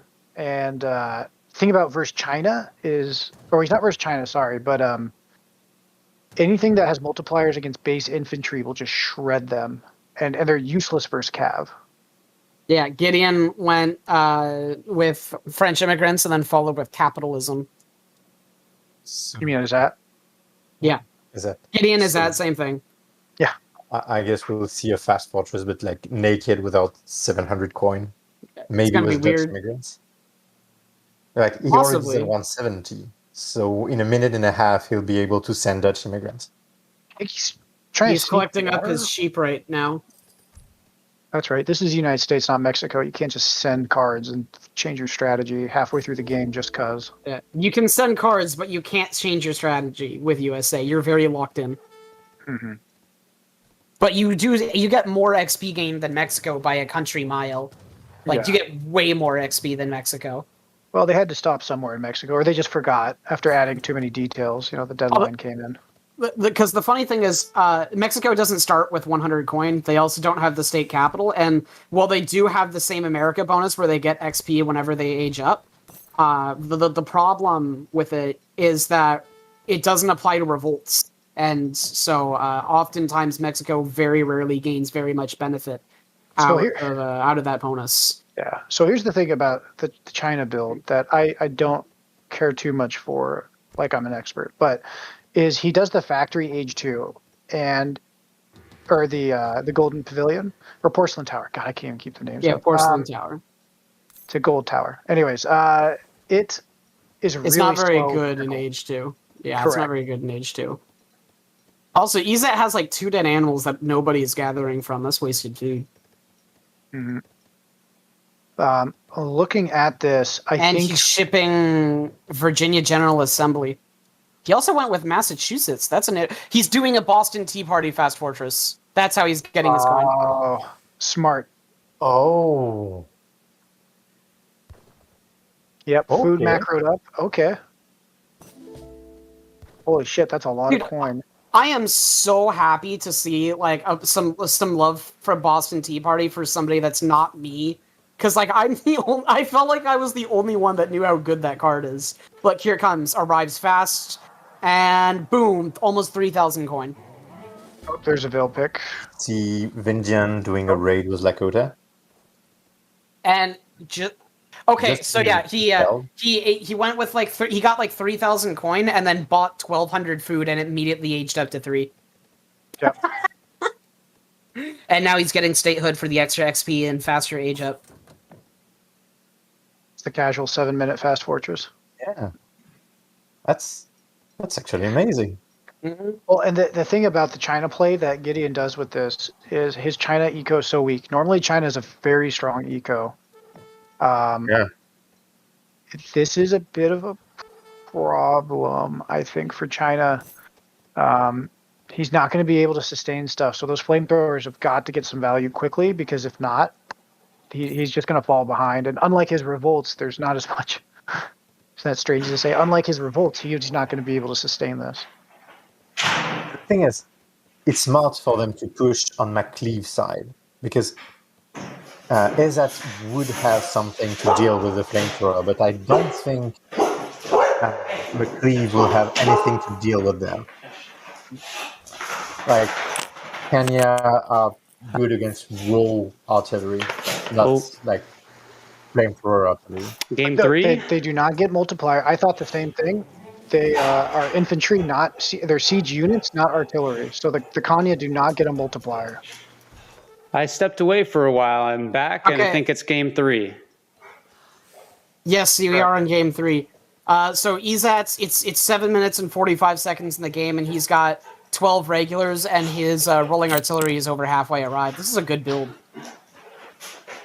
All right. Oh, we got a fight in the bottom left or mid left. Yep. And we have the flamethrower coming in. I think. Honestly, the Gatling guns are counter to the flamethrowers Yeah. because they are infantry. So, yeah, I think is All right. that or McLean's just Okay. buying time. We're moving in. We're up to 15 regulars with the Gatling guns and a new card. Shipping 1,000 wood. It's a big shipment. He didn't have the population for the other flamethrower, so. And the thing is, he's moving back. McLeod being smart here. I can't fight that, but he can. You have cap though. Why wouldn't you want to just go straight for the flamethrowers? Oh wait, no, I'm looking at. Yeah, never mind. Let Never me mind. put friend. Or dirt. Do you like Friend of All Colors? Well, here's the other thing too that they're about to find out is those flamethrowers are getting hit by the TC, which has bonus damage. Yep. Melting. Oh, and down go the flamethrowers, or down go the Gatling guns. Yeah, but then so go the Lakota mass. Yeah.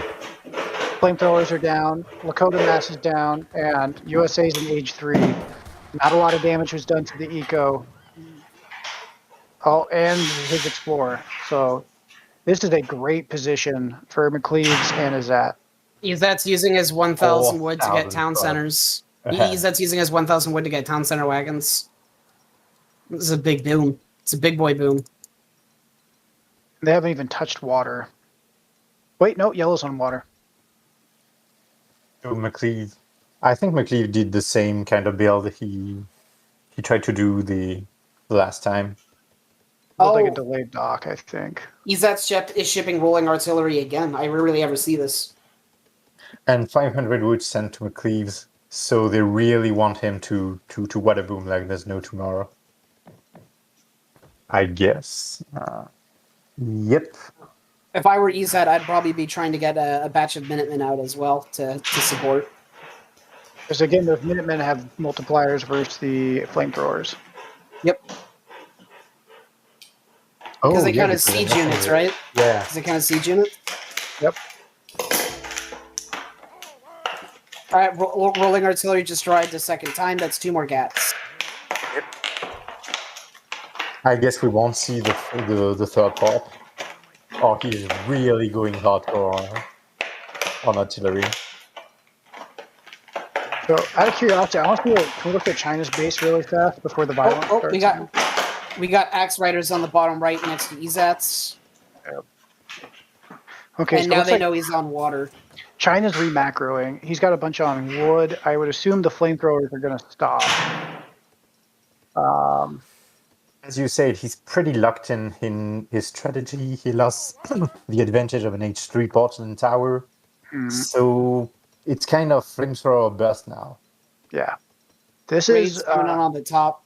Oh, yeah. Spray it on the top. Izat there. doesn't seem to realize he just trained a whole batch and they're not defending the town. They're Now, going up towards the just front go- lines. Just go right now. Minutemen pops. Yep.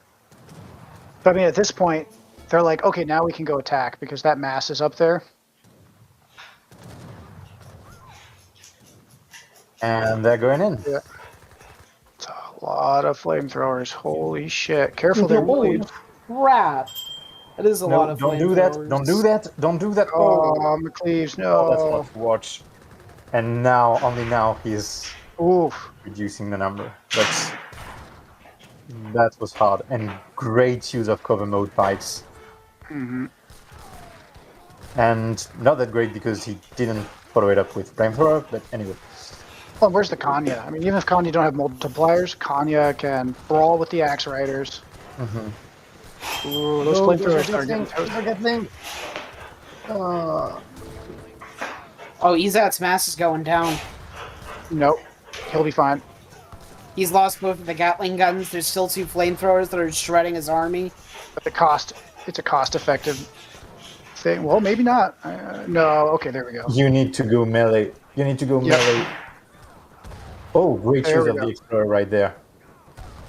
There we go. And 3. This Explorer did so much job right now. Mm-hmm. Promote that man. Like, he really tried to, put them at an angle so his guys weren't shot.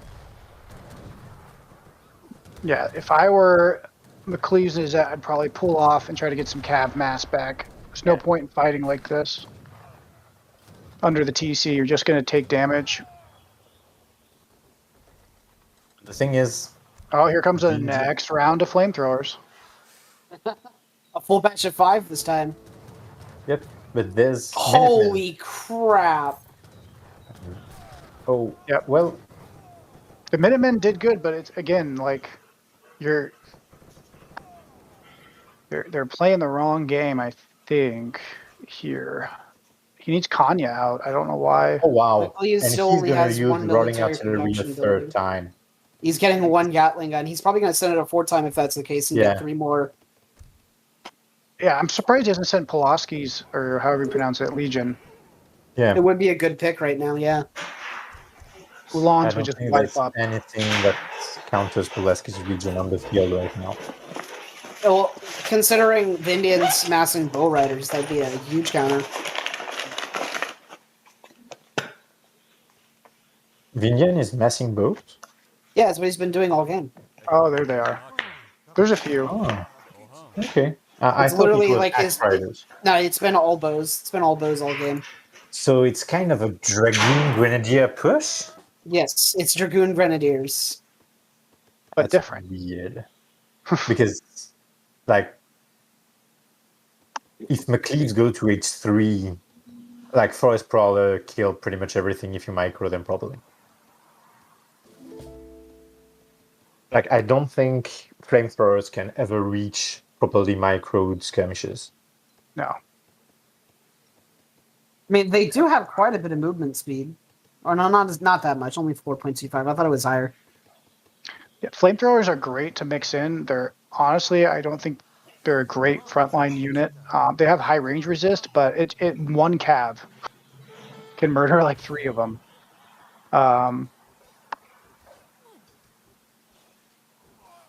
Yeah. Oh, look at Gindian's score. He's starting to boom back. But now He's McLean- starting to mix in some sharps. Yeah. Oh. Well, here's the thing too. They may not be realizing that those things are siege troopers, not artillery. Because going to age 3 for McCleaves, musket riders are going to do absolutely nothing versus those flamethrowers. Mantlets will also do nothing. But Here's the yeah. thing, all the time. Or, meanwhile, he's like 2 ducks booming. I don't know where the second one. I don't know. Instead of a third yeah. rolling artillery, I probably would have sent 54th Massachusetts Volunteers or something like that. wait. Or He's booming United at the States Imperial Army. Lake. Why? There's like 3 fish in there. Maybe to drop some canoes. I don't think he's like investing too much into it. Just a couple. Well, he just right, murdered canoes. Vindian raid. So Oh, we got mantlets. mantlets. It's full. I think they were produced, and he's kind of having everything he needs for siege. Siege combats and siege discipline are pretty much all you need. Oh, he's now starting to produce Gatling guns on his own by training them. And he's sending rolling artillery again. Yep. There we go.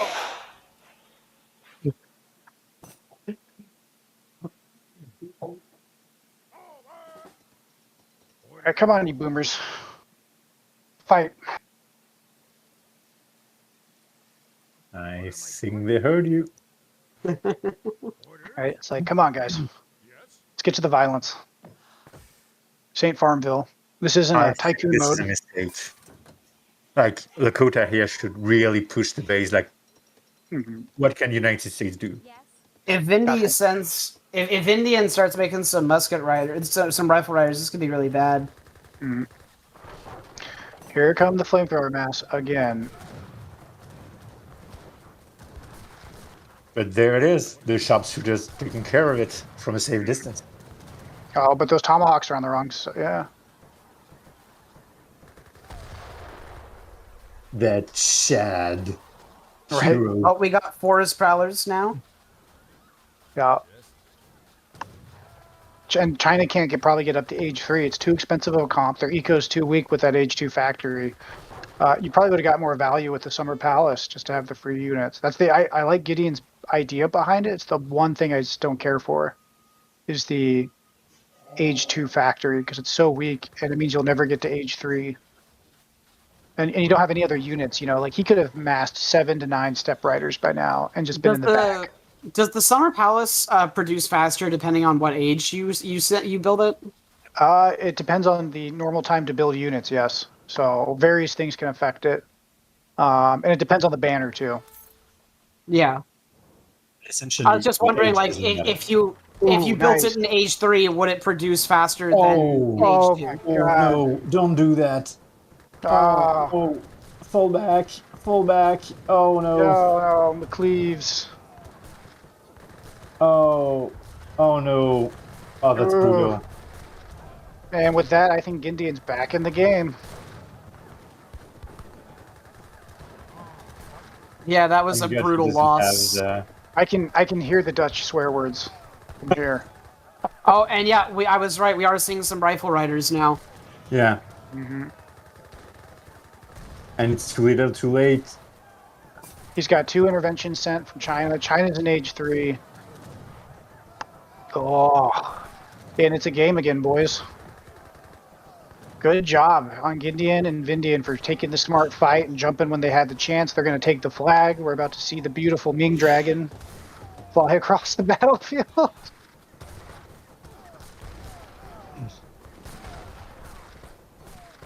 Finally, some melee.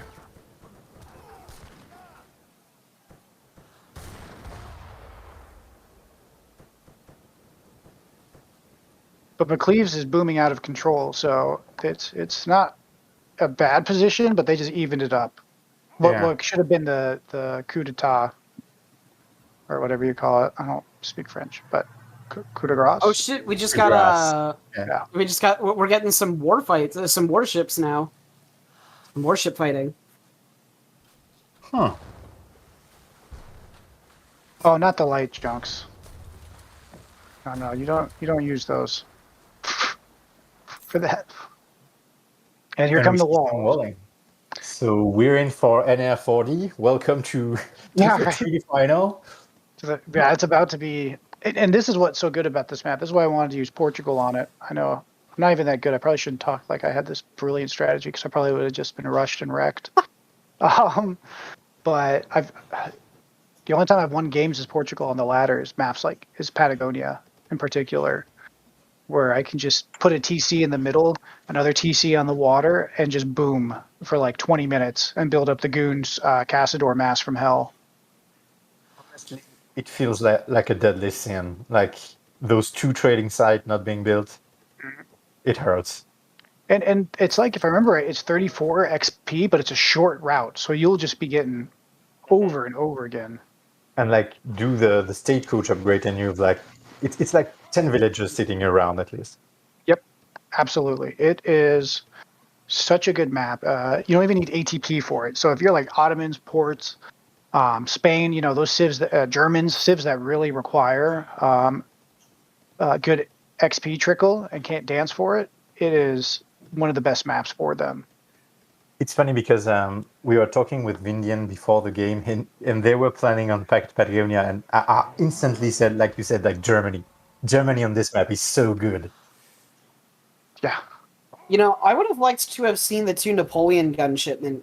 I think that would have probably been a better pick than sending rolling artillery 4 times from EZET. Looking at his deck, he did age up with New Hampshire. New Hampshire, so he had access to like the 2 Napoleon gun ship, and that's better than 1 fucking Gatling gun. That's for goddamn sure. Curiosity, what did China age 3 with? Probably the Confucian Academy. Okay. So he's now getting some arquebusiers. Hand mortars. Interesting. I guess he wants to. Oh no, never mind. I was about to say to make use of the siege card he sent, but he never sent it. I think that's it's interesting. If it wins, it'll look smart. But I think in hindsight, having 11 hand mortars when those things cost like 10 cents to make. I mean, yeah, he'll nuke fishing boats, but you spend a shipment to kill boats. And boats that were about to be destroyed anyway, because like there's what? 2 pawns 5 left, or 2 fish.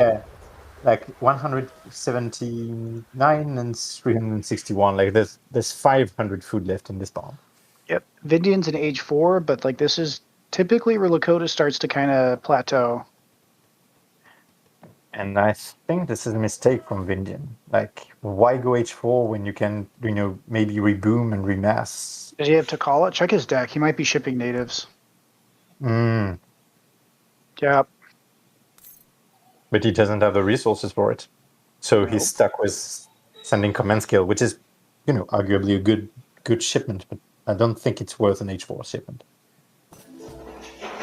Yeah, I think whatever strategy they tried to execute, we're outside the range of that strategy now. And it's move on the fly. essentially they lost before these guys took a terrible engagement. Like True. terrible doesn't begin to describe it.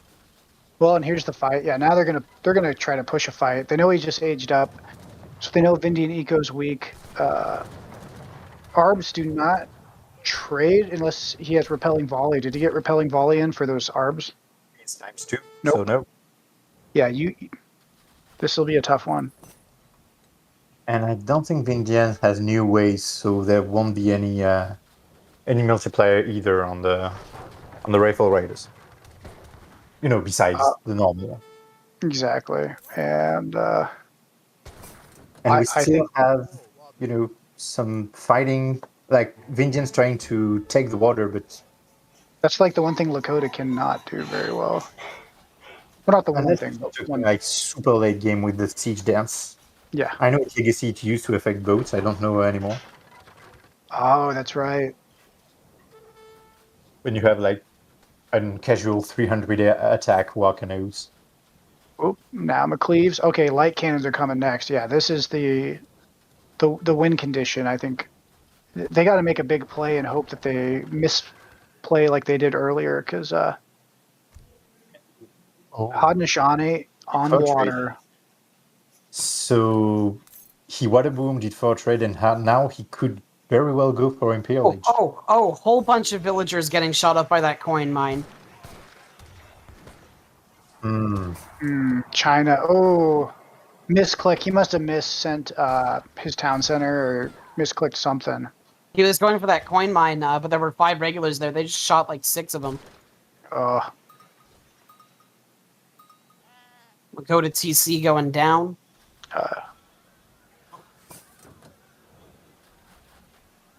Yep.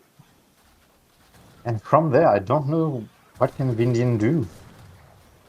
Like, This is the economically. game's on a timer. Yeah, they need to take a hugely good fight like now. Like half of this economy is sitting to. Holy, that's a to huge, massive. I went to the toilet for like a 5-minute break, and I come back, and McLeod's has a huge fuck off army of forest prowlers. Yep. Jesus. Wait a minute. Oh, but those axe riders are in. They're flaming down the regulars. Yeah. Again. He needs light cannons like today. And oh my god. I don't know if, you know, it's Vindian and Gideon making like genius plays or McLeaven is at throwing again and again. I really can't tell. China's I'm making with Manchu. China's making Manchu. Shipping? Oh, that's right. There's Manchu on this map, I think. Well, it's not map dependent. It's just like they lucked out at the. That's what I mean. Is like when it loaded up, I'm pretty sure it said Manchu. It's like But I don't know from where. I checked now religiously, Joe. I wonder why. Like, Did somebody instill a fear of mercenaries in you? The cannoneer and Manchu build. That was. But no, it was a good lesson. It was like one of those like this will be a valuable lesson and you will hate it. But back to it, yeah, I do agree, Buffalo Homie, that it's been a lot of throws from McLeese, McClats. It's definitely Eco carrying them at this point. Gatling gun, maybe 1, maybe 2, but it's gonna be too little. Light cannons here would do so much. It doesn't Guns. We got Gats. Wow, no light cannons. Okay. The 4 light cannon shipment to me is a must-have in a horde deck. Yeah. It's your last power spike before you start to die. Is you get you age up with 2, you get the light cannons. That would deal with the crow, that would deal with the hand mortars, that would deal with infantry. And now siege combat being sent, so now it's much harder to deal with. There's Manchu, it looks like. Team Manchu is what he sends? Or Yeah, Team Manchu. He sent Team Manchu. I mean they're holding and their eco's better, but Yeah, And the thing this is, is the Vindian is out of the game, but it doesn't matter if, Flamethrower takes the day.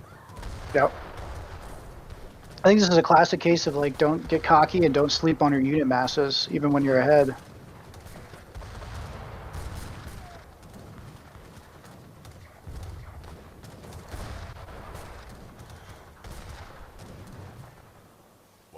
And look, Vindian doing the war dance. 247 damage war canoes.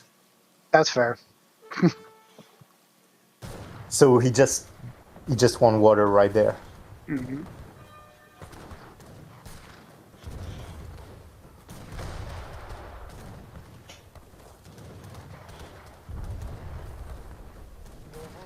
So many bills now going down for Izat. Yellow's trying to take down some of McLeave's water boom. Yeah, Vindian. Yep, and he's doing a good job. It's kind of easier when you can, have your canoes become caravels. Mm-hmm. Like 100 wood caravel, I'll take it. Man, no love for the ram push. You need to make like 200 rams and then call it a day and just right-click your opponent's base. Yep. Actually, that would have been. I think they would have traded better, even if they can't fight. They would have traded better than what they did with heavy infantry against Flamethrower. Yeah, this is you can just tell they're struggling, and this happens too when you play a game. They've just played 2 30-minute games back to back. Now 3. It's an hour and a half. Your brain starts to get tired, and you start to hit a spot where you're not thinking like this. Like there's no reason for this. Yeah, he just charged like his whole musketeer mass into that flamethrower mass and just lost everything. Mm-hmm. I mean, he's literally burnt out now. Yeah. But you're right. I mean, it's again, this push should not be doing this. But if your opponent's not going to adapt, fucking push that button.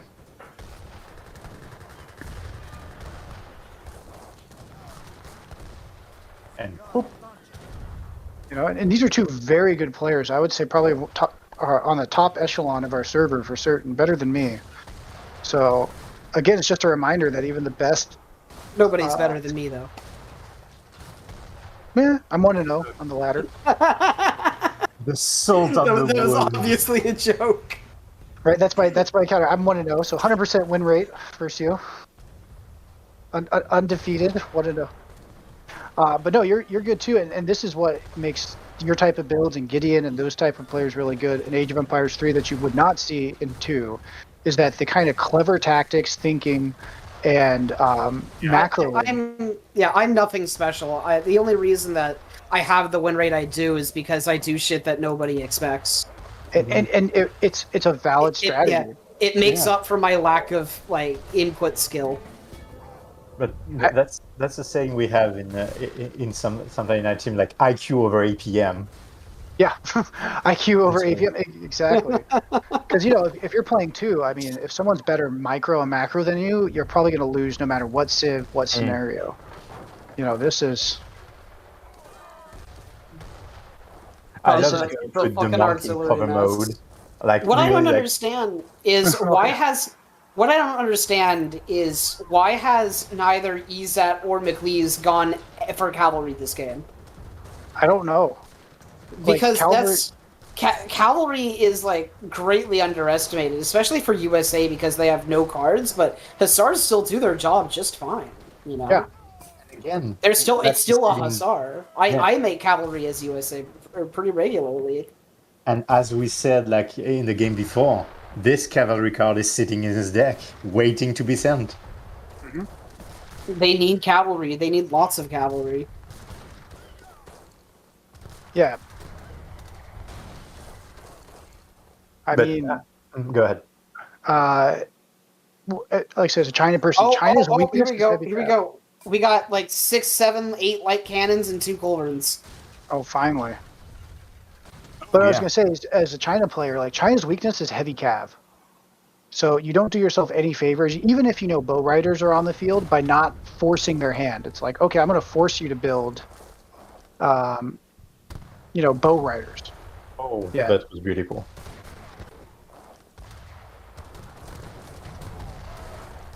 Yeah, there goes the hand mortars. Oh my god, they're just letting the... Yeah, there it is. Yeah, they have 8 heavy light cannons now. They need to do that. They need to use it. They need to push. I think USA, or either that or USA, now that they actually have a comp that doesn't die to the same unit for 30 minutes, to go to age 4 with the United States, get some heavy cannons in, and just end it. I mean, you've lost water control, so Vindian can actually boom back into this game. Yeah, I think it's time to.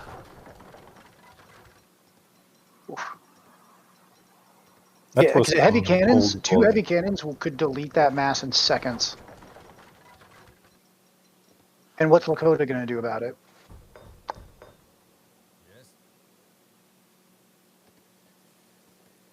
And does Vindian is he's reboomed and he's doing the Tokala dance. So And he's on the water. So if they let him, he will have a really strong army. Vindian's taking the water now. I think it's less of a problem once half of the fish has run out, but there's always the whales. And the thing is, he doesn't have any rendering plant or fish market or anything, so it's going to be less effective. Correct. All he's had is probably the birch bark canoe, big button, or whatever it's called. Finally, he's sending United Yeah. States Army. I've been waiting for him to send that Oh. card forever. Oh, that's right. Lakota doesn't have that. That's a Haudenosaunee one. Like, because if the siegent was not enough, you also get plus 25%. Flaming arrows, because they weren't on fire before.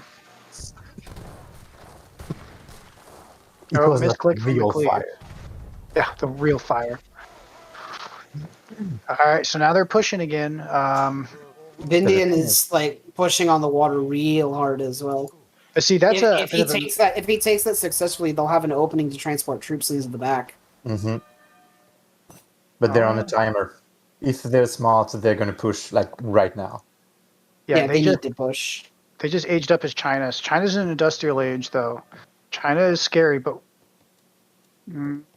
Oh, we got the Cheyenne Riders. Oh, that's nope. There go the hand mortars.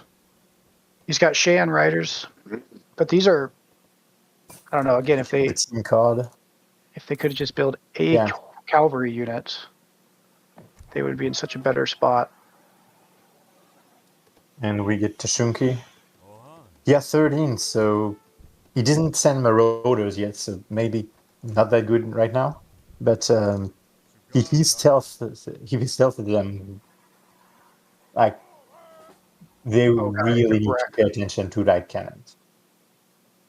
And they don't see each other right now. But So you're if gonna they see go him try to through slow there, past? that won't happen. No, he's got good scouting. But right there, Tashunki could, like, this hero is so important right now. Mm-hmm.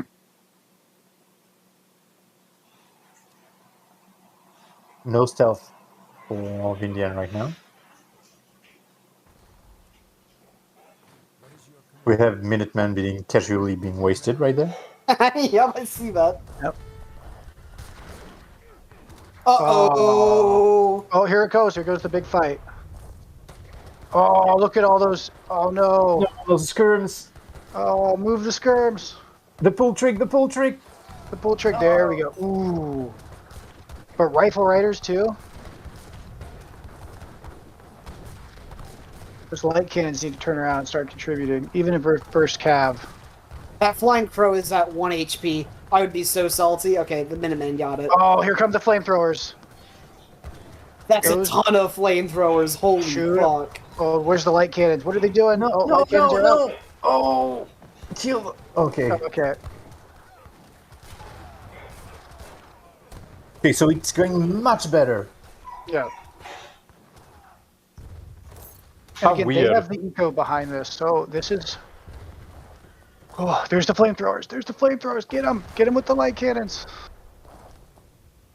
Or is that and McCleaves are probably Oh, halfway. there we go. There we go. There's the flamethrowers. Boom. Yep. This is what we're talking about. God, heavy cannons and cav, guys. All of those, the hand mortars are getting on top of the light cannons. Yeah, but they're taking. Very good micro from him. Like, Yep, these light good. cannons. Yeah. Look, he's dodging the shots.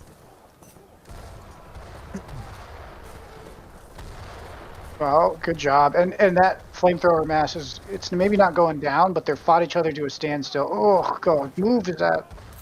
Did you see that, that Lakota Explorer? Yeah. Yeah. Oh. Oh. Ho, ho.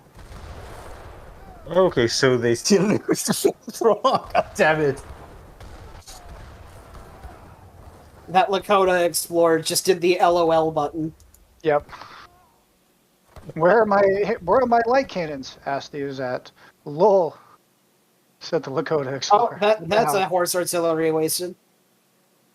Rifle riders have like a 6 times multiplier against artillery too. What is he doing? Yep. Scouting horse artillery. Yeah. I mean, I gotta say, like at this point, if Gindian and Vindian crawl their way back, this is a huge throw, and I would know because I thought I was the king of throws in this tournament. So I can't even be number one at that. I'm gonna take my crown of throwing games. Finally, some goddamn Kanya. Izat's just making nothing but regulars. He needs cavalry. As you said, like, this is about them being burnt out right now. Like, The flamethrowers. All. Oh boy. Oh, here come the muskets. Or is those muskets or Kanya? Why is he making the Kanya go after the fucking rifle riders? Those are musket riders, it looks like. Oh, okay. Yeah, If- okay. Musket rider do counter rifle riders. Something Yeah, that's that are true. really late. I always thought there were dragoons. Yeah, they're basically a skirm that's mounted that's weak to dragoons. Okay, here we go. Here's the big.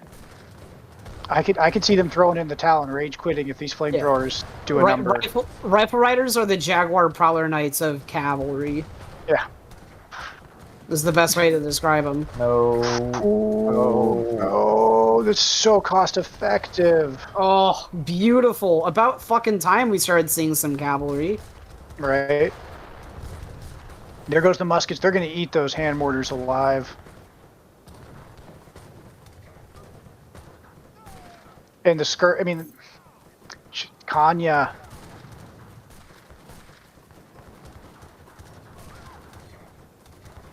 It doesn't work. Those flames are tanky. Yep. They're good against And range. in They're like melee 60%. mode. Yep. Oh. And it doesn't. Mantlet doesn't work either. Just Nope. Siege damage. This is This why you one. should. There we go. Kanya. Okay, finally. It's musket riders. I was the one clicking. Oh. Sorry for the fake joy. And he's like, "This is artillery. Why don't dragoon works?" Is this like proving a point of like, I'm going to throw my units into your countering units and face tank my way to victory? The French cuirassier way. Kind of working. Right. Oh, we got this epic battle over here. Battle of the century. It's one settler versus one hand mortar. Oh my Who will word. win? I don't see it. I think you're ahead of us. The Wakina rifles came in and stopped that. Okay. Oh, I see it. Okay.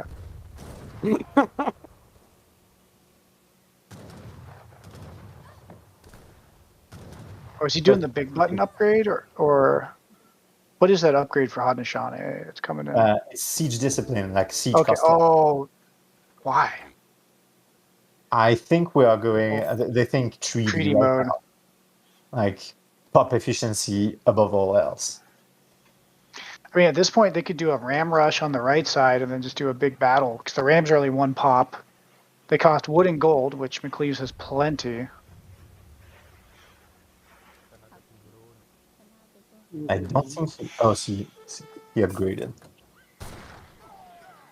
My poor dog. Definitely, I'm gonna have to leave after this. I said I'd give him right, but this is engaging, and we did go on 3 hikes yesterday. So I mean, Oh, we're getting the TP mats. oh, dude, he hasn't lost a single crow either. Kudos to Gideon for that. He's kept his crows alive. No friendly territory or nomadic expansion, so this is like vanilla TPs. Oh, Oh, if that's those the crows wrong get taken, unit. That's the wrong, and he's gonna rush them down. It doesn't work. It's not artillery. no. Stop hurting yourself.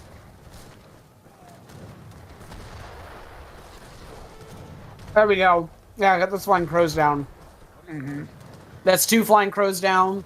I think you're ahead of There's us. the 3rd. Oh no! There we go. 3. Genius. The Culverin were a bait. Oh, good job. But at the same time, those flamethrowers are doing what they're doing. So hard to counter. The thing is, If only there was some sort of tanky melee cav in this game. Yeah. So weak. None of these civs have any access to such a unit.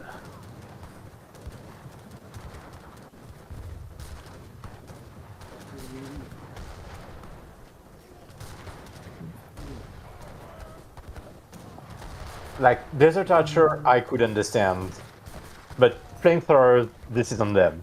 Imperial Age, China. God, those Wakina rifles have 400 HP in the right spot with those TPs. I know those Wakinas they're such meat shields. Right. 800 HP rifle riders. Just don't push it that way, I think. Heavy cannon boys. Oh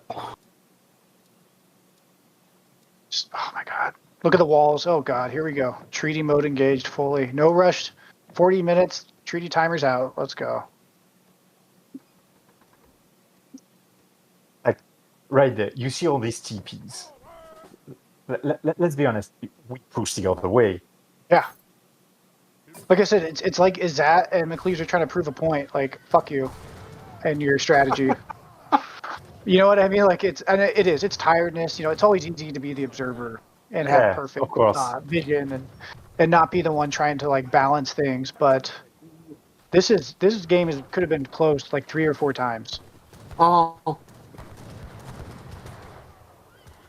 And it's really interesting because well, in the previous game I spectated, I saw Vindian and Gideon as really strategic, macro-oriented player, but they were the ones that did big micro all the time. The thing is that they've got 9 games to go, and this is only the 3rd, so the strategic value of them is just going to go down from here. Well, they don't have 9 more games. They have. It depends. They could have up to like a best of 9. You know what I mean? It's a best of 7. They reduced it. Oh, okay. Everybody agreed that was a bit much. It's also super late there. Like, it's 12:18 where I'm at. It's probably like midnight where they're at. Oh, we got the Gatling gun mass. That's what I'm talking about. Let's That's what go. I like to see. Oh. And, I mean, we're on 48 minutes. This is vanilla Gatling gun. Maybe this upgrade could be made. Against Imperial troops from China. That's not going to end well. Please do this upgrade. Yeah, Izat's got to be exhausted because we've seen his micro and his macro is strong. I don't know why why Izat isn't like upgrading his cats to champion level or to guard level. Yeah, He needs to. forgetting. He needs to CGTP right now. Mm-hmm. Get them Like, all down. Yeah, don't let the TP up. Like a cavalry charge in there with the TP still up is like game over. I'm not sure, but I think your dog wants a walk. Now, that one's not my dog, luckily. That's Chase's dog. Okay. That's Ellie. Sounds like a bomb siren. Yeah, I was like, do I need to seek shelter right now? Yeah, right. Oh my god, he even sent the freaking British expeditionary force.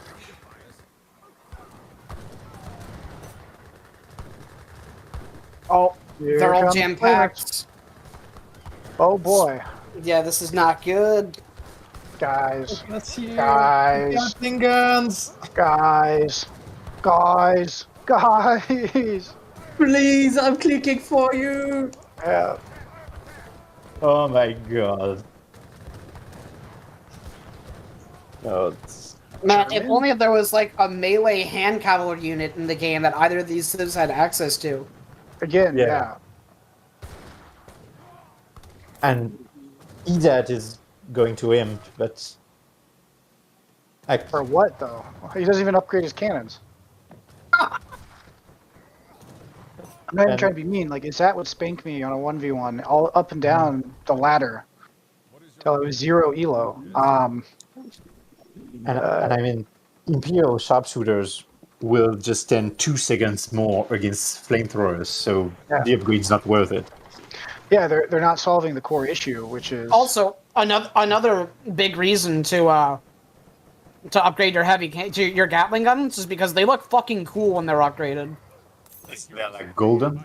Yeah. God. Move them back. Move Like, them back. honestly, if you have a massive Gatling guns and you upgrade them to guard level, you might as well change your username to Godric the Grafted because you're the lord of all that is golden. That is a reference to a game, isn't it? Yeah, I was referencing Elden Ring.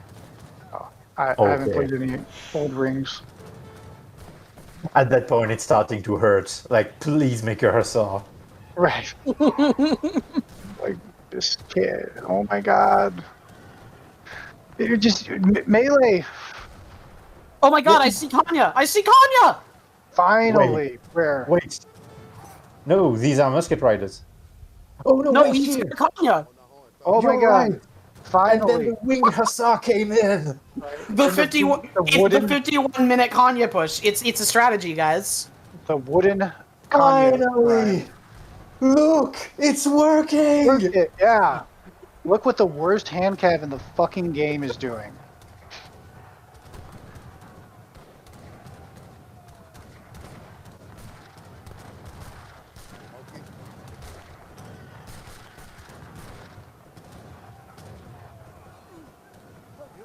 Oh, unless it's the big brain and the war canoes counter them because they do siege damage. Yeah, oh yeah. That's smart. Building a few of those canoes.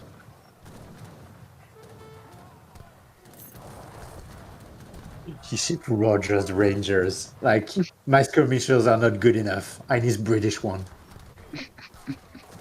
Oh, I thought he'd maybe switch to the German consulate, but at this point, you're right, the trickles wouldn't probably be worth it anyways. I think he did them when he did the Porcelain Tower. Oh my god, flamethrowers and small cord guys. Kanya! Oh, there we go. At least Gatlings. Did they upgrade him yet? Nope. Do they look dope? Nope. Nope. Means he didn't upgrade them. My god, look how fast those things just melt buildings. Here we go. Alright, there is the Kanya push. Do you see the Look, cannon? it's It's a musket. our musket guy. He's just. Oh, okay. The finally the Ulans. Finally, He doesn't There have we any go. way to retrain them, though. still, Forge. it keeps him alive, which is what they need at this point because they're. There we go. Where do you see Ulans? I don't see him. Should Just fuck right there. In the flamethrower. Oh yeah. Where are the Kanya going? Pay attention. Oh, okay. They've already all died on my screen. That's what happened. Okay. Cav pathing at its finest. Okay. There we go. There we go. When you see rifle riders, flamethrowers, skirms of variety of types, field cannons. Yes, steel plow. We're going for more eco. Yep. The moral is that you build hand cav.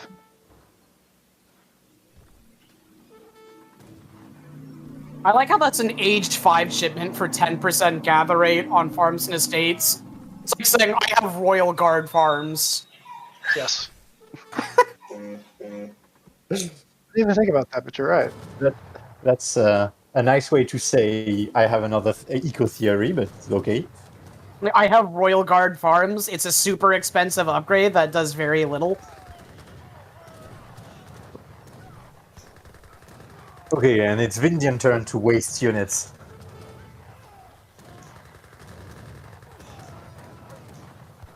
Careful now. Careful now. Oh. Upgrade your Gatlings.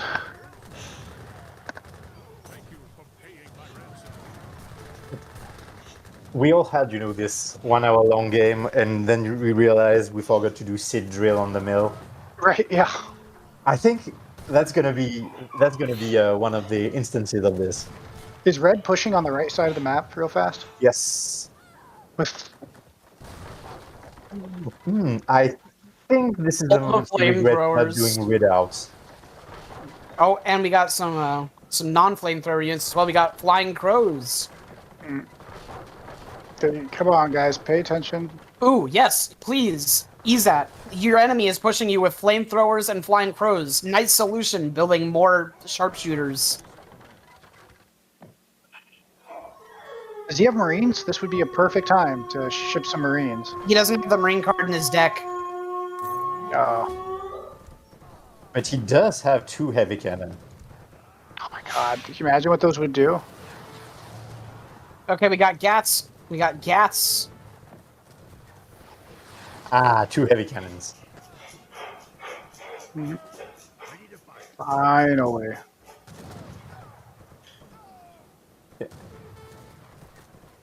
Yeah, I'm a little ahead of you guys. Why don't I pull up the stream? I'm trying, but he doesn't let me.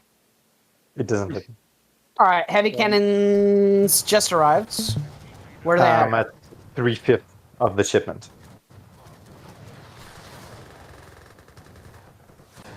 Alright, Oh. I'm in Buffalo Joe's, I think. Where are the heavy cannons at? I know they arrived. I don't know either. God, just one heavy cannon shot on that mast. They're I here know. Where the on the top of the lake. Oh, okay. Oh, Oh my okay. god. You lost him.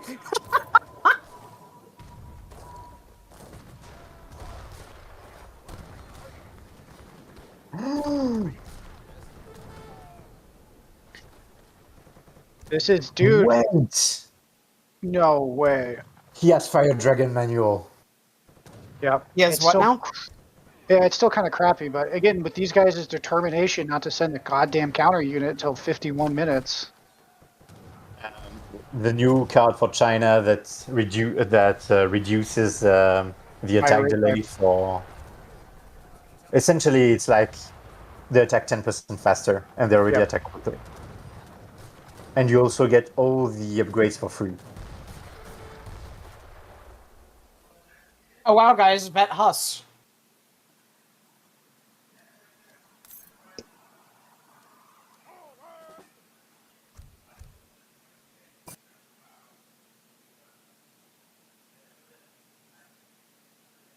Did Ezat lose a factory at some point? Because it says he shipped all 3 of. No, he's only shipped 2. Okay, it's just straight out. He has the build limit, I think. Yeah, 2 out of 2. Yeah.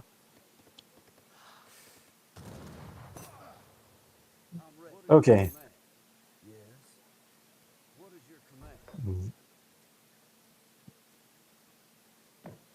He's macroing for wood to get, I guess, the guard shipment, the guard upgrade, and it's working. Wow. See, Upgrading his unit. Hussars are still dying, but they're training wellish, and they're only at veteran upgrade level. Do you get more than that? I mean, aren't they basically guard Ulans though? Because they're Spaka. They're Imperial Ulan because he's H5. Pulaski's Legion, I don't know why people think Pulaski's Legion is a good card. The Ulans are not worth it. They're Because too in flimsy. 1v1s, They're too it's nice flimsy. it's nice to have Ulans when you have Musketeers. And it's nice to have Ulans like right there. Ulans right there. That would hurt. So what does Lincoln do? Land of Lincoln, it makes his flag have 50 area of effect, I think. Yeah, and No, it's 70 line of sight. It makes his flag have 70 line of sight. and you get a hit point bonus. Yeah, and you get a hit point bonus as well. Like you have the hard hero around. Cleves is falling apart. He's must be exhausted. 1 hour of intense fighting. He's build Kanya, boys. Kanyas and canyons. Mass cavalry. China cannot deal with heavy cav. Lakota or Lakota.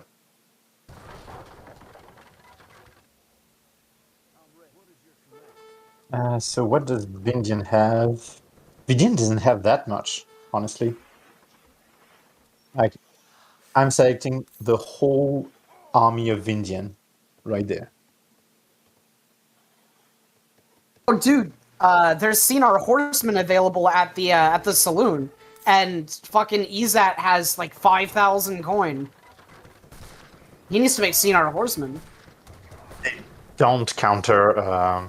It's just raw artillery, and they don't get the artillery tag.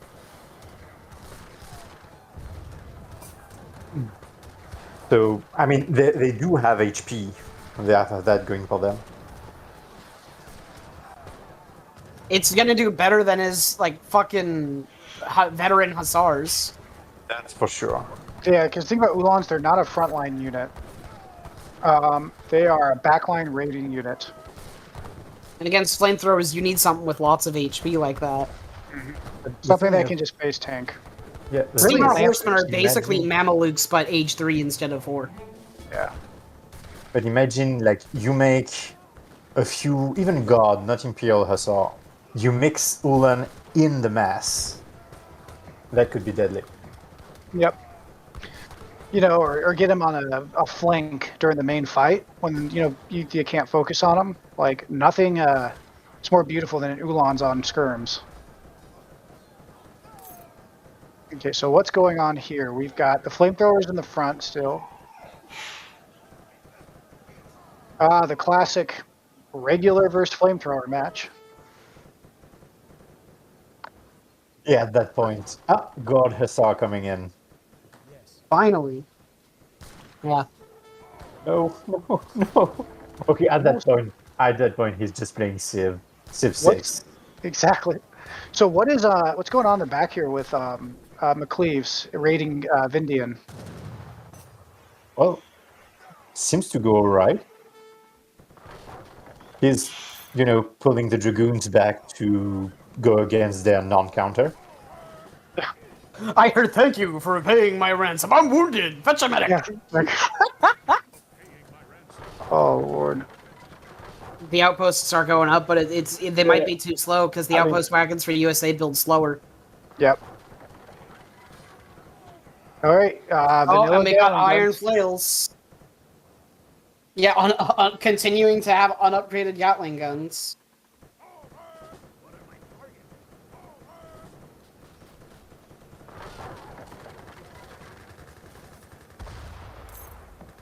Vindian's almost boomed his way back into the. I mean, Vindian's back in the game. We might see them come back from. Oof. Even gun trade is in there. Everyone's H5. And the thing is, now we get to see Vindian in H5, and that's what the thing they were trying to avoid, right? Like all the weaknesses to the eco and everything that China had earlier is now countered. God, you can't even see what's going on. It's so fucking bright from fire.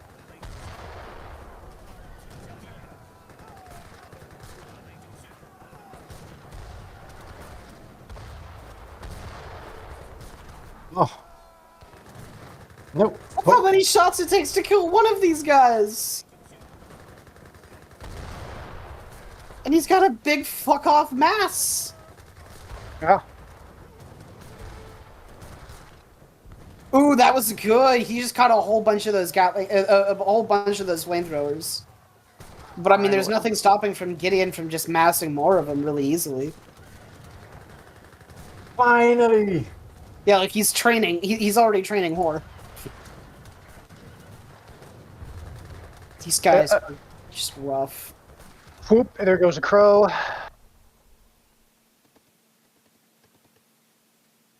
He's look at this how perfectly. No this way. looks. Who just rage quit? Vindian. What? What? What? What? Did he disconnect? We didn't see any kind of flicker. Well, because look, Gideon's still playing it out. Yeah. What happened? They still had room to fight. I mean, look, to be honest, maybe Vindian was like, they've thrown the game 3 times. There's no way they'll throw it a 4th.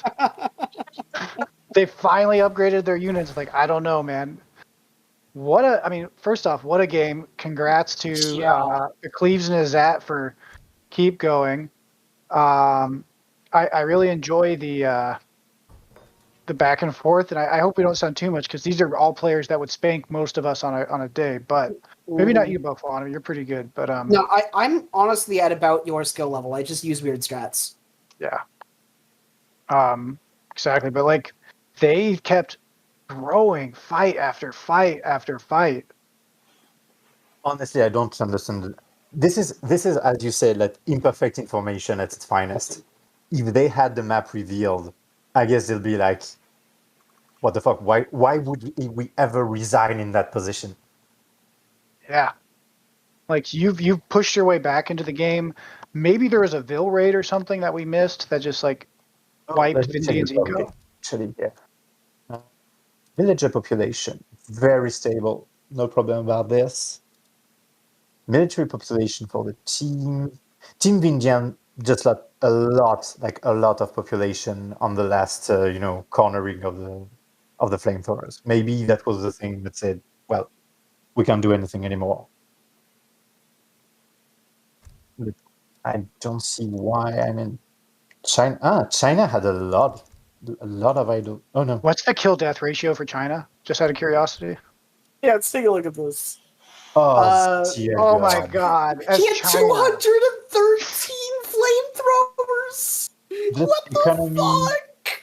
Spent in units. And actually, he is the one that spent less in units. 3 units killed! Like, he's at. It just is applying Russian tactics to USA. Like, 161,000 resources in units. Like, to kill 481 guys. Like, as China, if you have a kill death ratio like that is he should be very proud of himself. I think the lesson we learned here, boys, is that flamethrowers are not artillery. They are grenadiers, and that throwing heavy infantry into them for 51 minutes is not the answer. Yeah. The short version of this game is essentially they tried Musketeer, it didn't work. They tried Hussar, it worked. Yeah. It could have been over and they misplayed and all that other stuff. I mean, again, I got to give credit when credit's due because it's hard. It's like hockey. Sometimes luck happens, but like the team that wins is the team that forces those lucky breaks to keep happening, right? To get the shots on goal into the goal. Vindian and McCleaves, they did, or not Vindian McCleaves, Vindian and Gideon, they did exactly that. I'm gonna go spy on the conversations. I'll be right back. Okay, but yeah, they absolutely did that where they kept jumping on them time and time again. They had good game sense. They took the water. They raided. They pushed.